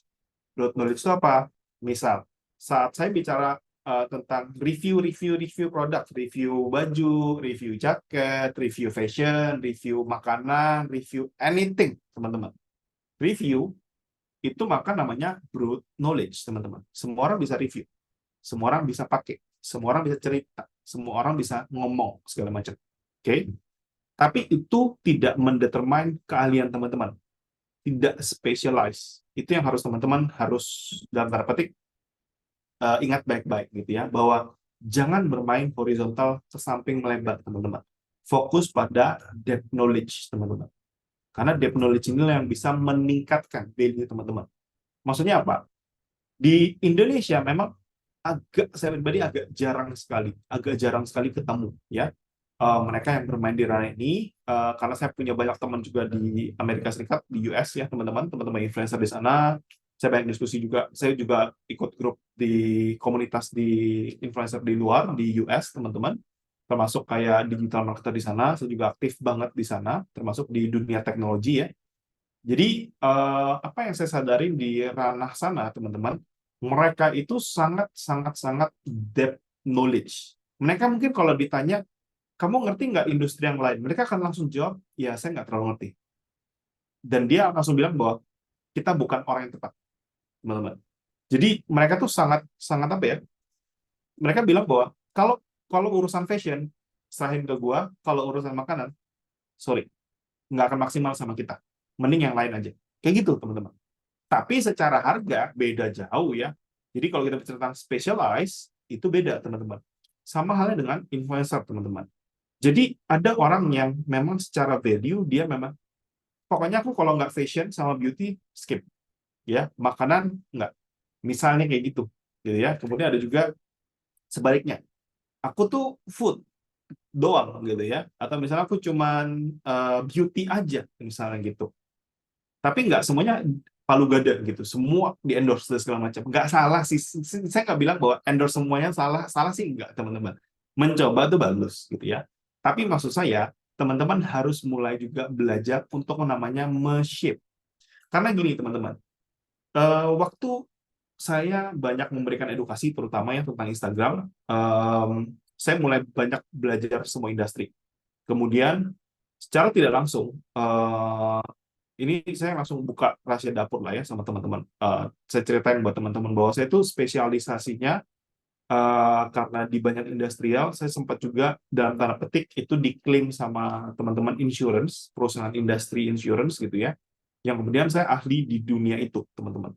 Walaupun saya sendiri nggak ahli, tapi saya belajar, teman-teman. Waktu saya belajar, akhirnya saya banyak sekali belajar knowledge yang boleh saya bilang, oh ternyata kalau si seorang agent itu butuh A, B, C, dan segala macam. Akhirnya saya tahu. Nah, saat saya tahu, akhirnya saya banyak tuh membuat materi-materi edukasi spesifik banget buat mereka. Artinya saya membuat produk yang fit buat mereka, teman-teman.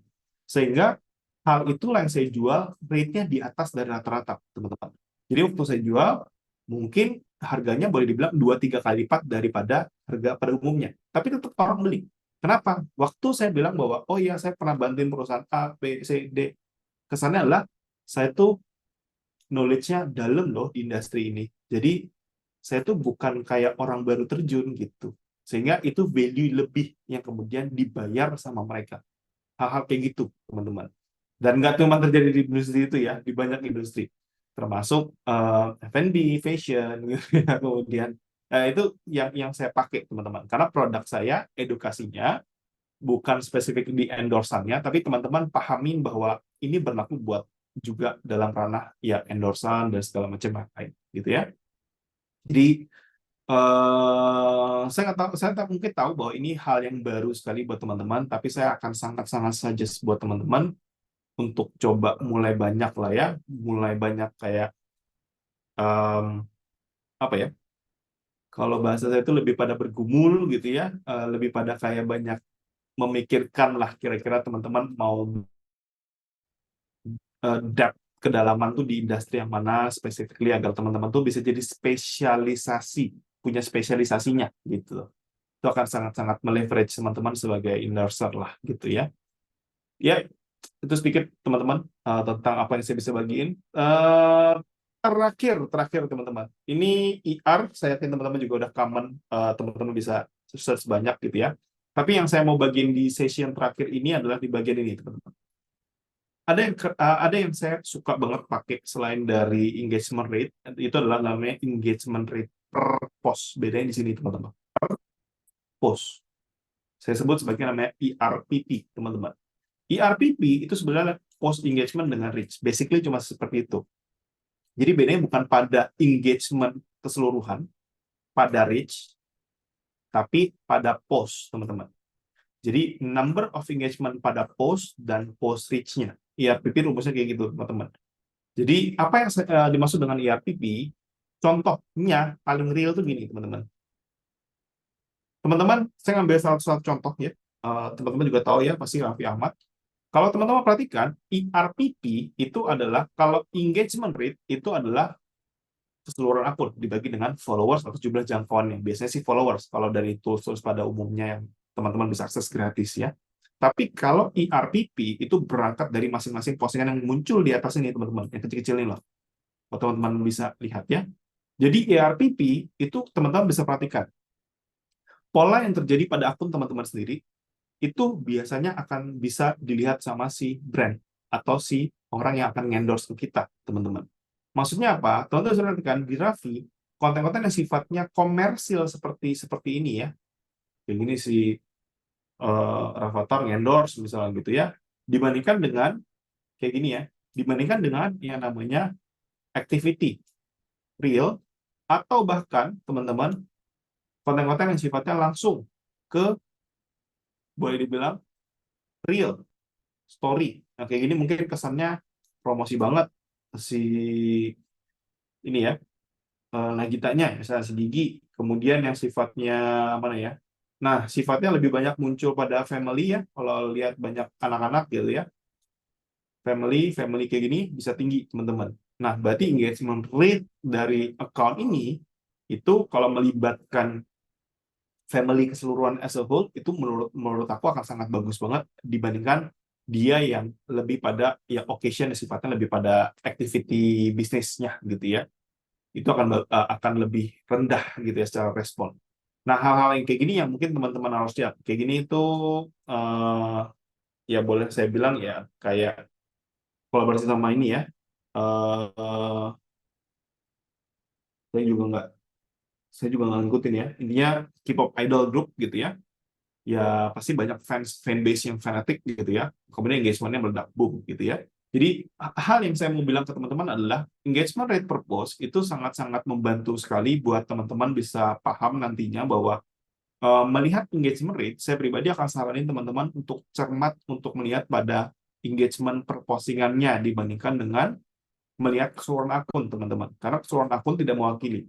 Terjadi di kita kayak gimana konsepnya? Misalnya gini, oh saat saya misalnya nge-review tentang fashion, itu ternyata lebih bagus daripada saat saya main di nge-review produk beauty atau skincare. Atau misalnya lebih bagus, lebih jelek lagi saya waktu makanan misalnya. Sebaliknya, ada juga yang, oh ternyata kalau review makanan tuh orang lebih seneng loh dibandingkan aku review fashion misalnya gitu. Jadi hal-hal itu yang harus teman-teman cermatin sekali lagi ya untuk melihat, oh aku harus fokusnya tuh ke bagian yang ini toh gitu ya dibandingkan yang lain. Jadi ERPP itu mendefine itu. Karena terjadi di saya dan saya perhatiin banyak di akun yang lain teman-teman. Kita sebagai content creator, influencer itu berubah banget performance akunnya itu cuma butuh satu konten teman-teman. Satu konten yang teman-teman tentukan itu bisa dalam tanda petik viral banget dan teman-teman bisa kejar terus konten topik itu, teman-teman akan bisa ngelipet gitu ya. Entah secara awareness-nya, secara image-nya, itu akan bisa cepet banget kekejarnya teman-teman. Nah, inilah caranya. Saat teman-teman cermat sekali lagi ya, ketemu bahwa oh saat teman-teman lihatnya per post, ketemu mana yang jackpot dalam tanda petik bagus, teman-teman kejar terus tuh topik berikutnya, topik berikutnya, dikejar terus teman-teman. Karena momentum yang terbangun itu akan men-stacking yang namanya virality teman-teman, dan itu bisa dikejar. Jadi secara algoritma akan nge-push, audiens juga nge-resonate yang bagus. Jadi ngelipat atau ngegulungnya itu cepat. Nah, itu yang harus teman-teman temukan. Jadi jangan berusaha untuk exact melakukan hal yang sama terus, kemudian berharap sesuatu yang lebih kan yang repot kayak gitu, teman-teman. Oke, kurang lebih itu kali ya yang saya bisa share buat teman-teman pada sesi kali ini. Semoga bisa memberikan 1-2 manfaat buat teman-teman. Hopefully teman-teman bisa dapat, dan kalau memang bingung kayaknya ada recordingan dan nanti materi teman-teman juga bisa download kali ya. Paling itu aja teman-teman dari sesi dari saya. Terima kasih juga udah stay selama kurang lebih 1 jam gitu ya untuk dengerin saya, dan saya kembalikan dulu nih ke Kak Dara ya.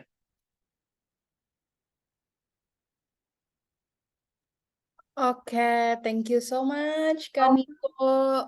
Keren banget udah buka insight-insight baru buat kita nih semuanya yang dengerin dari tadi, dan aku juga udah take notes beberapa, dan mungkin kita langsung masuk aja kali ya ke sesi Q&A yang bakal dibantu sama Nesha juga.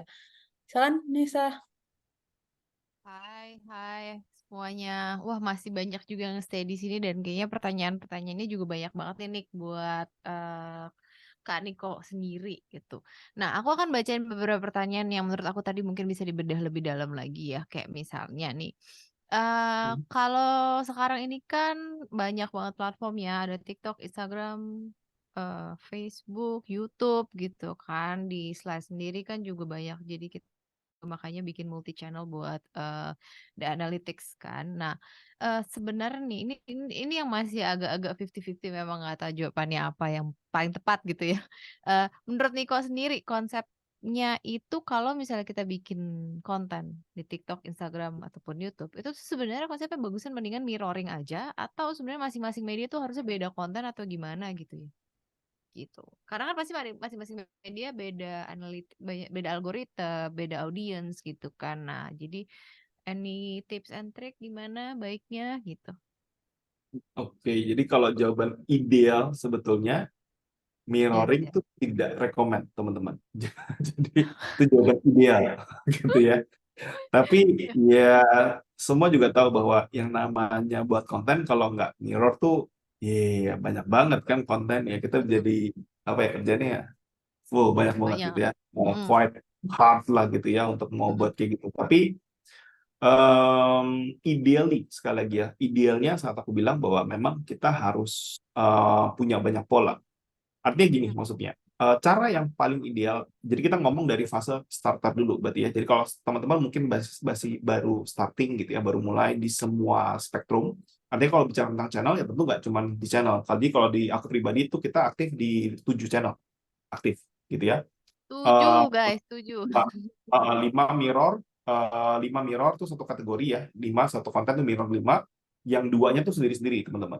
Nah sekarang kita lagi nambah yang ke-8, yang ke-8 beda topik. Jadi ada 5 channel, mirror satu konten, kemudian 3 channel, 3 topik yang berbeda every single day, tiap hari teman-teman gitu ya. Wow. Tapi itu pola yang kita bangun dari endurance yang kita buat tiap hari itu gitu ya, dipaksain sedikit, harus beda gitu. Akhirnya ya udah mulai terbiasa, akhirnya load kerjanya pelan, makin kompres, makin pelan, makin cepat teman-teman, sehingga tidak terasa beban yang gede gitu ya pada buat konten itu. Tapi sekali lagi idealnya adalah setiap platform akan punya performa. Tapi bukan berarti bahwa berangkatnya literally harus benar-benar dari nol semua. Tidak kayak gitu teman-teman. Cara yang lebih smart buat teman-teman adalah nggak apa-apa mirror dari 5, misalnya kayak tadi ya, satu konten, teman-teman akan mirror di beberapa channel, misalnya kayak 4 channel deh misalnya, Instagram, TikTok, Facebook, kemudian YouTube Short misalnya 4 gitu ya. Teman-teman yang harus ingat baik-baik adalah melihat mana traction yang muncul. Traction itu yang harus kita lihat per channelnya, teman-teman. Oh, misalnya waktu kita posting tentang yang sifatnya fashion, ternyata di Instagram bagus banget tuh, di TikTok misalnya, iya B aja, misalnya gitu ya. Tapi di Facebook kenceng juga tuh misalnya, di YouTube B aja gitu. Nah, teman-teman harus cermatin hal kayak itu. Karena jangan-jangan waktu di YouTube, teman-teman dapat traction-nya dari bukan itu. Mungkin lebih pada F&B-nya misalnya, atau kalau dalam ranah kategori topik ya, mungkin edukasinya yang kenceng, atau informasinya yang kenceng. Atau misalnya entertainment ya di mana aja gitu ya. Tapi poinnya adalah teman-teman harus paham bahwa, oh, topik-topik konten itu yang kemudian teman-teman coba dan lihat mana yang direspon bagus di masing channel, kemudian ya itu kita mulai merubah komposisinya. Kayak gitu. Jadi men-switch-nya mirror dulu awal, kemudian mulai merubah mirrornya bukan 100% mirror, tapi lebih pada merubah ini ya,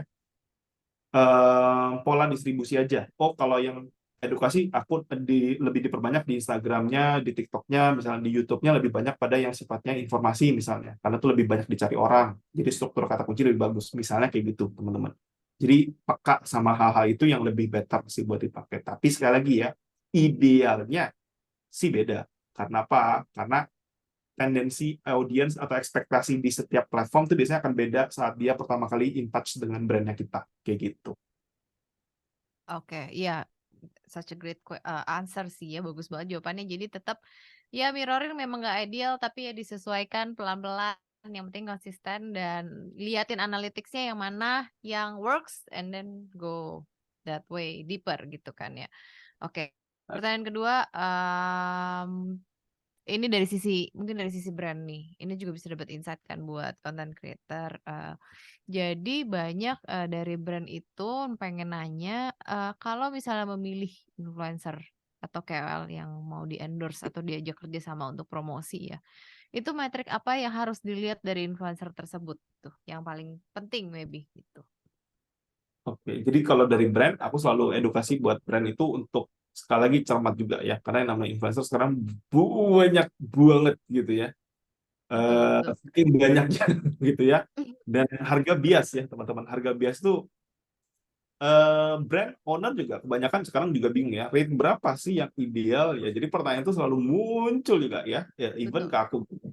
Hal yang buat aku akhirnya simplified buat teman-teman yang mungkin juga kebetulan misalnya business owner di sini untuk menentukan investor apa sih yang harus dicari gitu ya. Pasti satu adalah di reverse teman-teman. Lihat budget teman-teman berapa. Dan hal yang aku perhatikan dari budget itu kan bicara tentang teman-teman mampu berapa dulu gitu ya. Karena goal dari engagement atau influencer marketing tentu adalah marketing part-nya gitu teman-teman. Jadi sebagai business owner tentunya berharap bahwa ada feedback balik walaupun itu tidak sebagai baseline utama. Artinya berharap kita influencer marketing and then dia posting kita langsung balik duit semuanya atau even though profit gitu ya. It doesn't make sense teman-teman. Nggak mungkin hal kayak gitu ya. Kenapa? Karena gini, kalau teman-teman sebagai business owner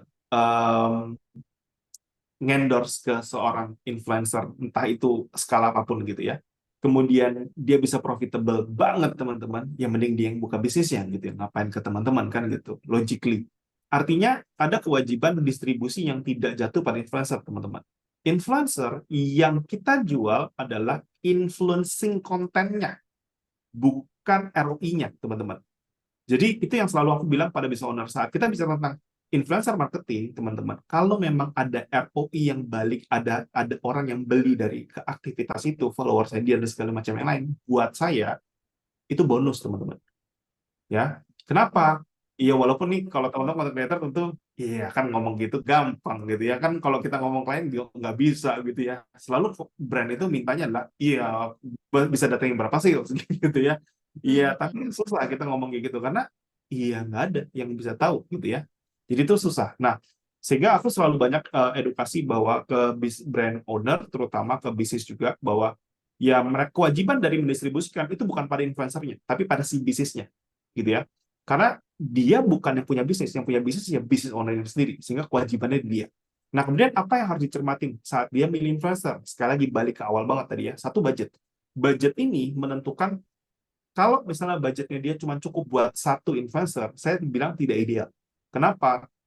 Fase saat kita bicara influencer marketing itu perlu melakukan namanya A/B testing juga, teman-teman. Teman-teman akan lebih ideal untuk melakukan split testing. Lebih better kalau bisa, saya pribadi sih selalu akan suggest itu minimum banget 3. 3 itu artinya gini, misalnya secara profil ada yang di range misalnya apa ya, iya katakan influencernya pilih intinya 3 lah gitu ya. Pokoknya budgetnya bisa dibagi 3 aja. Ya, saat budget dibagi 3, dapat kontennya, kemudian itu yang didistribusikan. Karena dari 3 pasti akan ada yang lebih bagus salah satu. Karena ada pembanding, pasti. Tidak pernah ketemu yang tidak ada yang lebih bagus. Pasti ada, teman-teman. Nah, itulah yang harus dicermatin. Kalau bisa mengenerate dari sana, nah itu yang dikejar sebagai ROI baliknya. Kalau bisa dapetin 3 paling bagus, ketemu satu yang bagus, maka satu itu yang dipakai terus untuk bisa balikin duitnya dulu gitu ya, sampai dapat budget lagi, budget lebih gede, polanya selalu sama teman-teman. Jadi marketing selalu berangkat dari budget tadi. Opsi memilih influencernya, kalau aku pribadi akan sangat saranin buat teman-teman melihat ERPP-nya. ERPP itu yang paling terakhir tadi materi kita, bahwa influencer A itu kalau dia banyak endorse macam-macam variasinya gitu ya. Nah, lihat yang paling dekat sama yang produk yang teman-teman buat gitu ya. Oh, misalnya kalau ini si A endorse macam-macam gitu ya. Ya produk yang di endorse apa? Oh, kalau fashion engagement rate bagus banget gitu ya. Bisa 8%, 20% misalnya. Tapi pas dia makanan, ya postingannya cuma 2% misalnya. Walaupun kalau kita total kan berarti kalau 20% plus 2%, average-nya kan 11% account si influencer itu. Bagus dong 11%, tapi tidak ideal kalau bisnis kita F&B. Karena waktu dia endorse F&B cuma 2% engagement rate-nya, teman-teman. Ya apapun bentuknya gitu ya. Entah audiensnya nggak cocok, entah dia nge-reviewnya mungkin nggak bagus, shoot-shootannya atau storytelling yang misalnya nggak tepat, misalnya.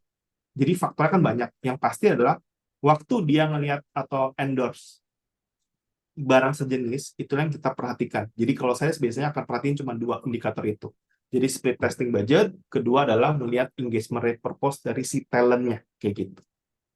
Dari influencernya sendiri. Berarti fokus sama konten sama analitik dari engagement per konten ya, berarti ya Niko kalau misalnya Correct. Ya. disimpulin. Oke. Nah, pertanyaan terakhir, ini pasti pertanyaan paling umum, tapi jawabannya juga banyak, banyak dan tricky dan banyak yang pengen tahu sebenarnya. Kalau dari Niko sendiri ya, insight apa yang paling penting untuk untuk para content creator yang baru mulai bikin konten, nentuin niche gitu ya. Orang-orang sekarang udah familiar kan kita harus nentuin niche. Nah, gimana caranya biar dapat endorse pertama kali itu? The first endorse itu apakah kita harus nunggu aja dari brand gitu kan? Atau apa sih yang bisa kita lakuin sebagai influencer dari sisi influencer sendiri untuk mendapatkan first endorse dari brand gitu? Oke, jadi pertama metrik gitu ya. Metrik suka tidak suka teman-teman, katalis dunia influencer di Indonesia itu akan erat banget. Nggak Indonesia lah, seluruh dunia lah gitu ya. Ya. Nggak cuma Indonesia, itu erat dengan yang namanya followers teman-teman. Tapi followers itu kan ya just a number ya teman-teman. Jadi sesuatu yang mungkin bias juga. Kadang orang ya followers bisa banyak, tapi engagement rate bisa rendah kan gitu. Tapi followers matters teman-teman gitu ya. Jadi suka tidak suka itu ya matters gitu ya. Jadi numbers yang teman-teman harus aware adalah ya berapa conversion dari followers yang teman-teman bisa dapat dari performance konten yang teman-teman buat. Itu yang harus teman-teman peka banget. Karena goal dari influencer pertama, suka tidak suka, adalah jumlah followers, itu udah pasti. Jadi ratio konten mana yang paling bagus buat mengkonversi orang jadi followers teman-teman, itu paling matters. Kenapa? Karena reach belum tentu, teman-teman. 1:1 dengan rasio terbaik. Maksud saya gini, teman-teman. Ada konten yang bisa menjangkau 1.000 orang, tapi mendatangkan hanya 1 followers baru. Ada juga konten yang cuma reach 100 orang, tapi bisa datengin 10 followers baru. Buat saya, 10 better. Kenapa? Karena itu growth account. Selesai perkaranya. Jadi, reach impression somehow somewhat bisa bagus selama dia ideally ya memenuhi kriteria goal akhir kita, yaitu followers dulu as an influencer gitu ya. Baru teman-teman akan perlu ngejar IR. Tapi IR sendiri abu-abu. Artinya, iya kita nggak bisa bayangin bahwa ini pasti segini, pasti bagus. Nggak bisa, teman-teman. Jadi, buat saya abu-abu gitu ya. Jadi, mencari reach ratio yang paling bagus dulu, yang paling better. Dan kalau bicara tentang gimana cara dapetin endorsean pertama, terbagi jadi 2, teman-teman. Endorse berbayar apa gratisan? Gitu ya. Kalau gratisan mah gampang kan gitu ya. Tapi poinnya adalah let's say kita bicara tentang berbayar sekalipun gitu ya. Saya paling suka dan paling suka message buat teman-teman content creator baru, termasuk kayak anak-anak muda yang baru ya, yang sering juga banyak nanya ke saya, kalau kita mau jadi content creator gitu, gimana sih? Saya kan nggak pede ya untuk jualan, endorse segala macam. Buat saya gini, teman-teman. Yang paling easy adalah teman-teman bertanya ke mereka sendiri. Tapi teman-teman ingat, saat teman-teman bertanya, teman-teman harus memberikan informasi juga pada mereka bahwa teman-teman menerima endorse itu dulu. Artinya kalau teman-teman tidak, jadi teman-teman sebagai content creator, misalnya teman-teman punya 1.000 followers pun teman-teman, orang bisa jadi loh mau endorse. Karena saya sering ketemu loh, dulu banget. Gak dulu banget ya, sekarang saya nggak terlalu aktif lagi ya, ngeliatin industri yang nggak sering ngumpul lah kebetulan sama mereka yang followersnya ribuan lagi, karena udah pada lewat masa itu gitu. Tapi dulu teman-teman, nggak dulu banget lah, tahun lalu pertengahan ya, pertengahan 2022, itu memang iya masih banyak aja kok, selama kita ngasih tahu ke mereka bahwa selama kita ngasih tahu mereka, entah itu di caption lah, sorry, bukan caption, mungkin teman-teman kasih tahu di bio lah, teman-teman masukin di dalam highlight misalnya, buat teman-teman menyediakan endorse buat mereka, teman-teman bisa buat dengan story apapun itu, cerita apapun itu ya, bahwa teman-teman buka endorse segala macam, atau bisa bantu bisnis dan segala macam. Hal yang paling simpel lah teman-teman ya, nanya aja, mereka mau bayar kita berapa. Kalau teman-teman masih pemula banget, itu lebih enak. Kenapa? Abu-abu banget teman-teman. Saya sering banget ketemu brand-brand yang karena dia nggak tahu, dia juga sungkan, dia bayarnya lebih mahal dari yang saya ekspektasikan, gitu ya. Jadi waktu saya dulu pertama kali iseng-iseng dalam petik ngendorse-nya pun saya nggak berharap dibayar sebetulnya. Akhirnya saya melakukan metode ini, gitu ya. Yang saya pikir ya paling waktu itu paling cuma bisa dibayar ya mungkin sebangsa cuman ya 500-700 ribu paling, saya pikir kayak gitu ya. Waktu saya buat video satu gitu ya. Dan teman-teman kebayang nggak, saya bilang udahlah nggak apa-apa, nanti saya buat dulu aja kontennya, yang penting ada niatan aja, kira-kira layaknya berapa lah, saya cuma bilang kayak gitu. Jadi saya benar-benar cuma bilang kayak gitu aja teman-teman, nggak apa-apa, saya juga butuh pengalaman, karena maklum lah baru mulai. Saya ceritain apa adanya teman-teman. Kemudian teman-teman saya ditransfernya 5 juta gitu ya. Saya juga kaget, 5 juta banyak banget gitu ya. Saya juga bingung. Jadi kaget nggak sih kita bayangin bahwa kita nggak punya rate apapun gitu ya, kemudian tahu-tahu kita dibayar iya paling 200 ribu ya, saya terimalah gitu ya. Ya kalau syukur-syukur kan sesuai dengan perkiraan saya 500 ribu gitu ya, ternyata dikasih 5 juta kayak gitu. Jadi saya juga kaget gitu, ternyata value saya tinggi juga gitu ya di mata orang. Nah disitulah saya jadi paham bahwa oh ternyata audiens saya itu aware nih bahwa oh saya tuh value-nya lebih. Pertanyaan adalah kenapa? Nah itu yang kemudian saya tanya ke mereka. Boleh tahu nggak kira-kira ekspektasinya apa ya yang didapat dari saya segala macam. Nah mungkin klien pertama itu akan cerita ke kita. Oh orangnya enak banget, suka nih aku sama kontennya, angle-nya, story-nya tuh aku suka banget loh, karena aku cari tempat lain. Hal-hal kayak gitu yang teman-teman muncul kemudian. Disitulah kita bisa dapetin feedback balik juga kan dari si klien pertama atau 2-3 klien pertama. Jadi menurut aku, buat teman-teman yang galau, bingung segala macam, daripada kayak gitu dibuat abu-abu sekalian teman-teman. Jadi kita lihat berapa sih value kita di mata si followers atau audiens kita. Itu saran sih dari aku. Just an idea ya, yang basically happening, terjadi di aku juga.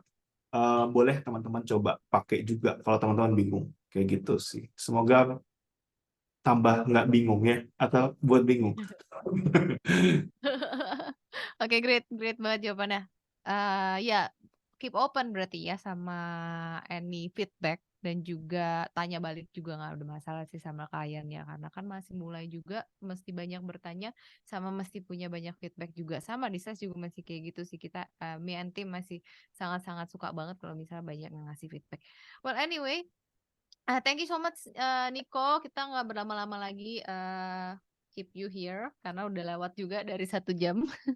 But thank you banget, it's such a good insight banget dan jawabannya juga oke banget dan tips and triknya juga sangat bagus dimana gue juga sendiri jadinya belajar banyak gitu. So thank you so much Nico for your time. Kita ketemu lagi ngobrol-ngobrol lagi after this and thank you juga buat peserta webinar yang ada di sini. Yang masih di sini mungkin Dara akan ingetin lagi sedikit banyak tentang gimana cara ikutin giveaway karena giveaway-nya itu akan dibedah langsung ya sama Kak Niko ini analytics-nya dan lainnya pasti sama expertnya langsung. Oke, thank you guys. Yuk Dara boleh. Oke, guys, kita say thank you dulu nih ke Kak Niko. Coba kita tulis di kolom chat siapa yang hari ini ngerasa belajar banyak banget dari materi yang udah dibawain tadi. Sambil aku share screen juga, aku mau ingetin lagi untuk persyaratan untuk menang giveaway. Buat kalian di review profilnya sama Kak Niko, itu langsung aja kalian sign up as creator di Slice. Terus upload di Instagram Story pas Kak Niko tadi share materi, kalian mungkin ada screenshot, terus kalian masukin testimoni sedikit gimana apa aja yang kalian pelajarin hari ini, apa aja yang kalian udah catat, dan apa aja yang misalkan mau kalian cobain tips yang tadi udah dikasih, terus kalian juga bisa masukin link itu yang aku udah tulis di situ, app.slice.id/sign-up. Untuk ngajak orang-orang sign up as creator juga di Slice. Dan kalau kalian udah ngelakuin step-step itu, kalian bisa langsung isi formnya di bit.ly/giveaway Niko. Dan aku mau sharing sedikit lagi guys, tahan dulu, buat benefit yang akan kalian dapetin kalau misalkan kalian udah sign up as creator di Slice. Aku mau run terus sedikit lagi. Jadi seperti yang tadi Kak Dika udah sempat mention, kita di sini ada media kit di mana kalian kalau misalkan udah sign up di Slice, udah connect account kalian nggak perlu lagi repot-repot bikinin rate card untuk brand-brand atau klien-klien yang nanyain rate card kalian, karena kita udah bisa auto generate, udah bisa bikinin langsung secara otomatis rate card kalian yang kelihatan profesional. Dan cara share-nya cuman pakai copy link aja. Tinggal di copy aja linknya, terus kalian bisa share linknya ke klien-klien kalian yang nanyain rate. Dan Media Kit ini udah lengkap banget. Mulai dari ada followers-nya, ada analytics-nya, untuk TikTok juga sama, ada followers-nya, ada engagement rate-nya, terus abis itu ada rata-rata views video kalian, terus di sini juga udah ada rate card kalian yang lengkap dan bisa kalian adjust sendiri. Terus ada juga audience demographic, jadi kalian tuh lebih kelihatan profesional, di mana kalian juga tahu audience demographic dari social media kalian. Terus di sini juga ada digital wallet di mana kalian bisa bikin invoice secara otomatis kayak tadi aku udah kirimin, aku udah demoin ke kalian gimana cara bikinin invoice-nya. Ini gampang banget, tinggal diisi-isi aja dan udah bisa langsung ke send ke klien kalian dan kalian tinggal track aja di sini. Oke, nanti abis ini untuk pertanyaan-pertanyaan yang belum terjawab, kita akan bahas di community kita, di grup kita. Jadi kalau ada yang masih bingung misalkan sama materinya, itu nanti kita bisa discuss bareng-bareng di situ ya. Dan materinya juga akan di-share, sertifikatnya juga akan di-share. Jadi kalian stay tune terus di community kita. Jadi harus aktif juga ya guys. Oke, mungkin itu aja dari aku. Thank you so much untuk semuanya yang udah join malam ini dan mau belajar hari ini. Thank you dan tungguin lagi webinar-webinar kita selanjutnya karena kita akan bikin webinar ini monthly. Jadi kita akan ngundang speaker-speaker lain yang bisa kita pelajarin tips-tipsnya yang akan mereka kasih. Oke, thank you so much guys semuanya. Have a nice holiday karena besok tanggal merah. Semoga kalian bisa istirahat yang cukup. Dan oh ya, untuk sertifikatnya seperti yang aku udah bilang, nanti kita akan share by email. Tapi pastiin kalian juga udah memenuhi syaratnya ya guys, yaitu sign up as creator di slice.id. Oke, segitu aja dari aku. Aku Dara, pamit undur diri. Bye semuanya. Thank you so much.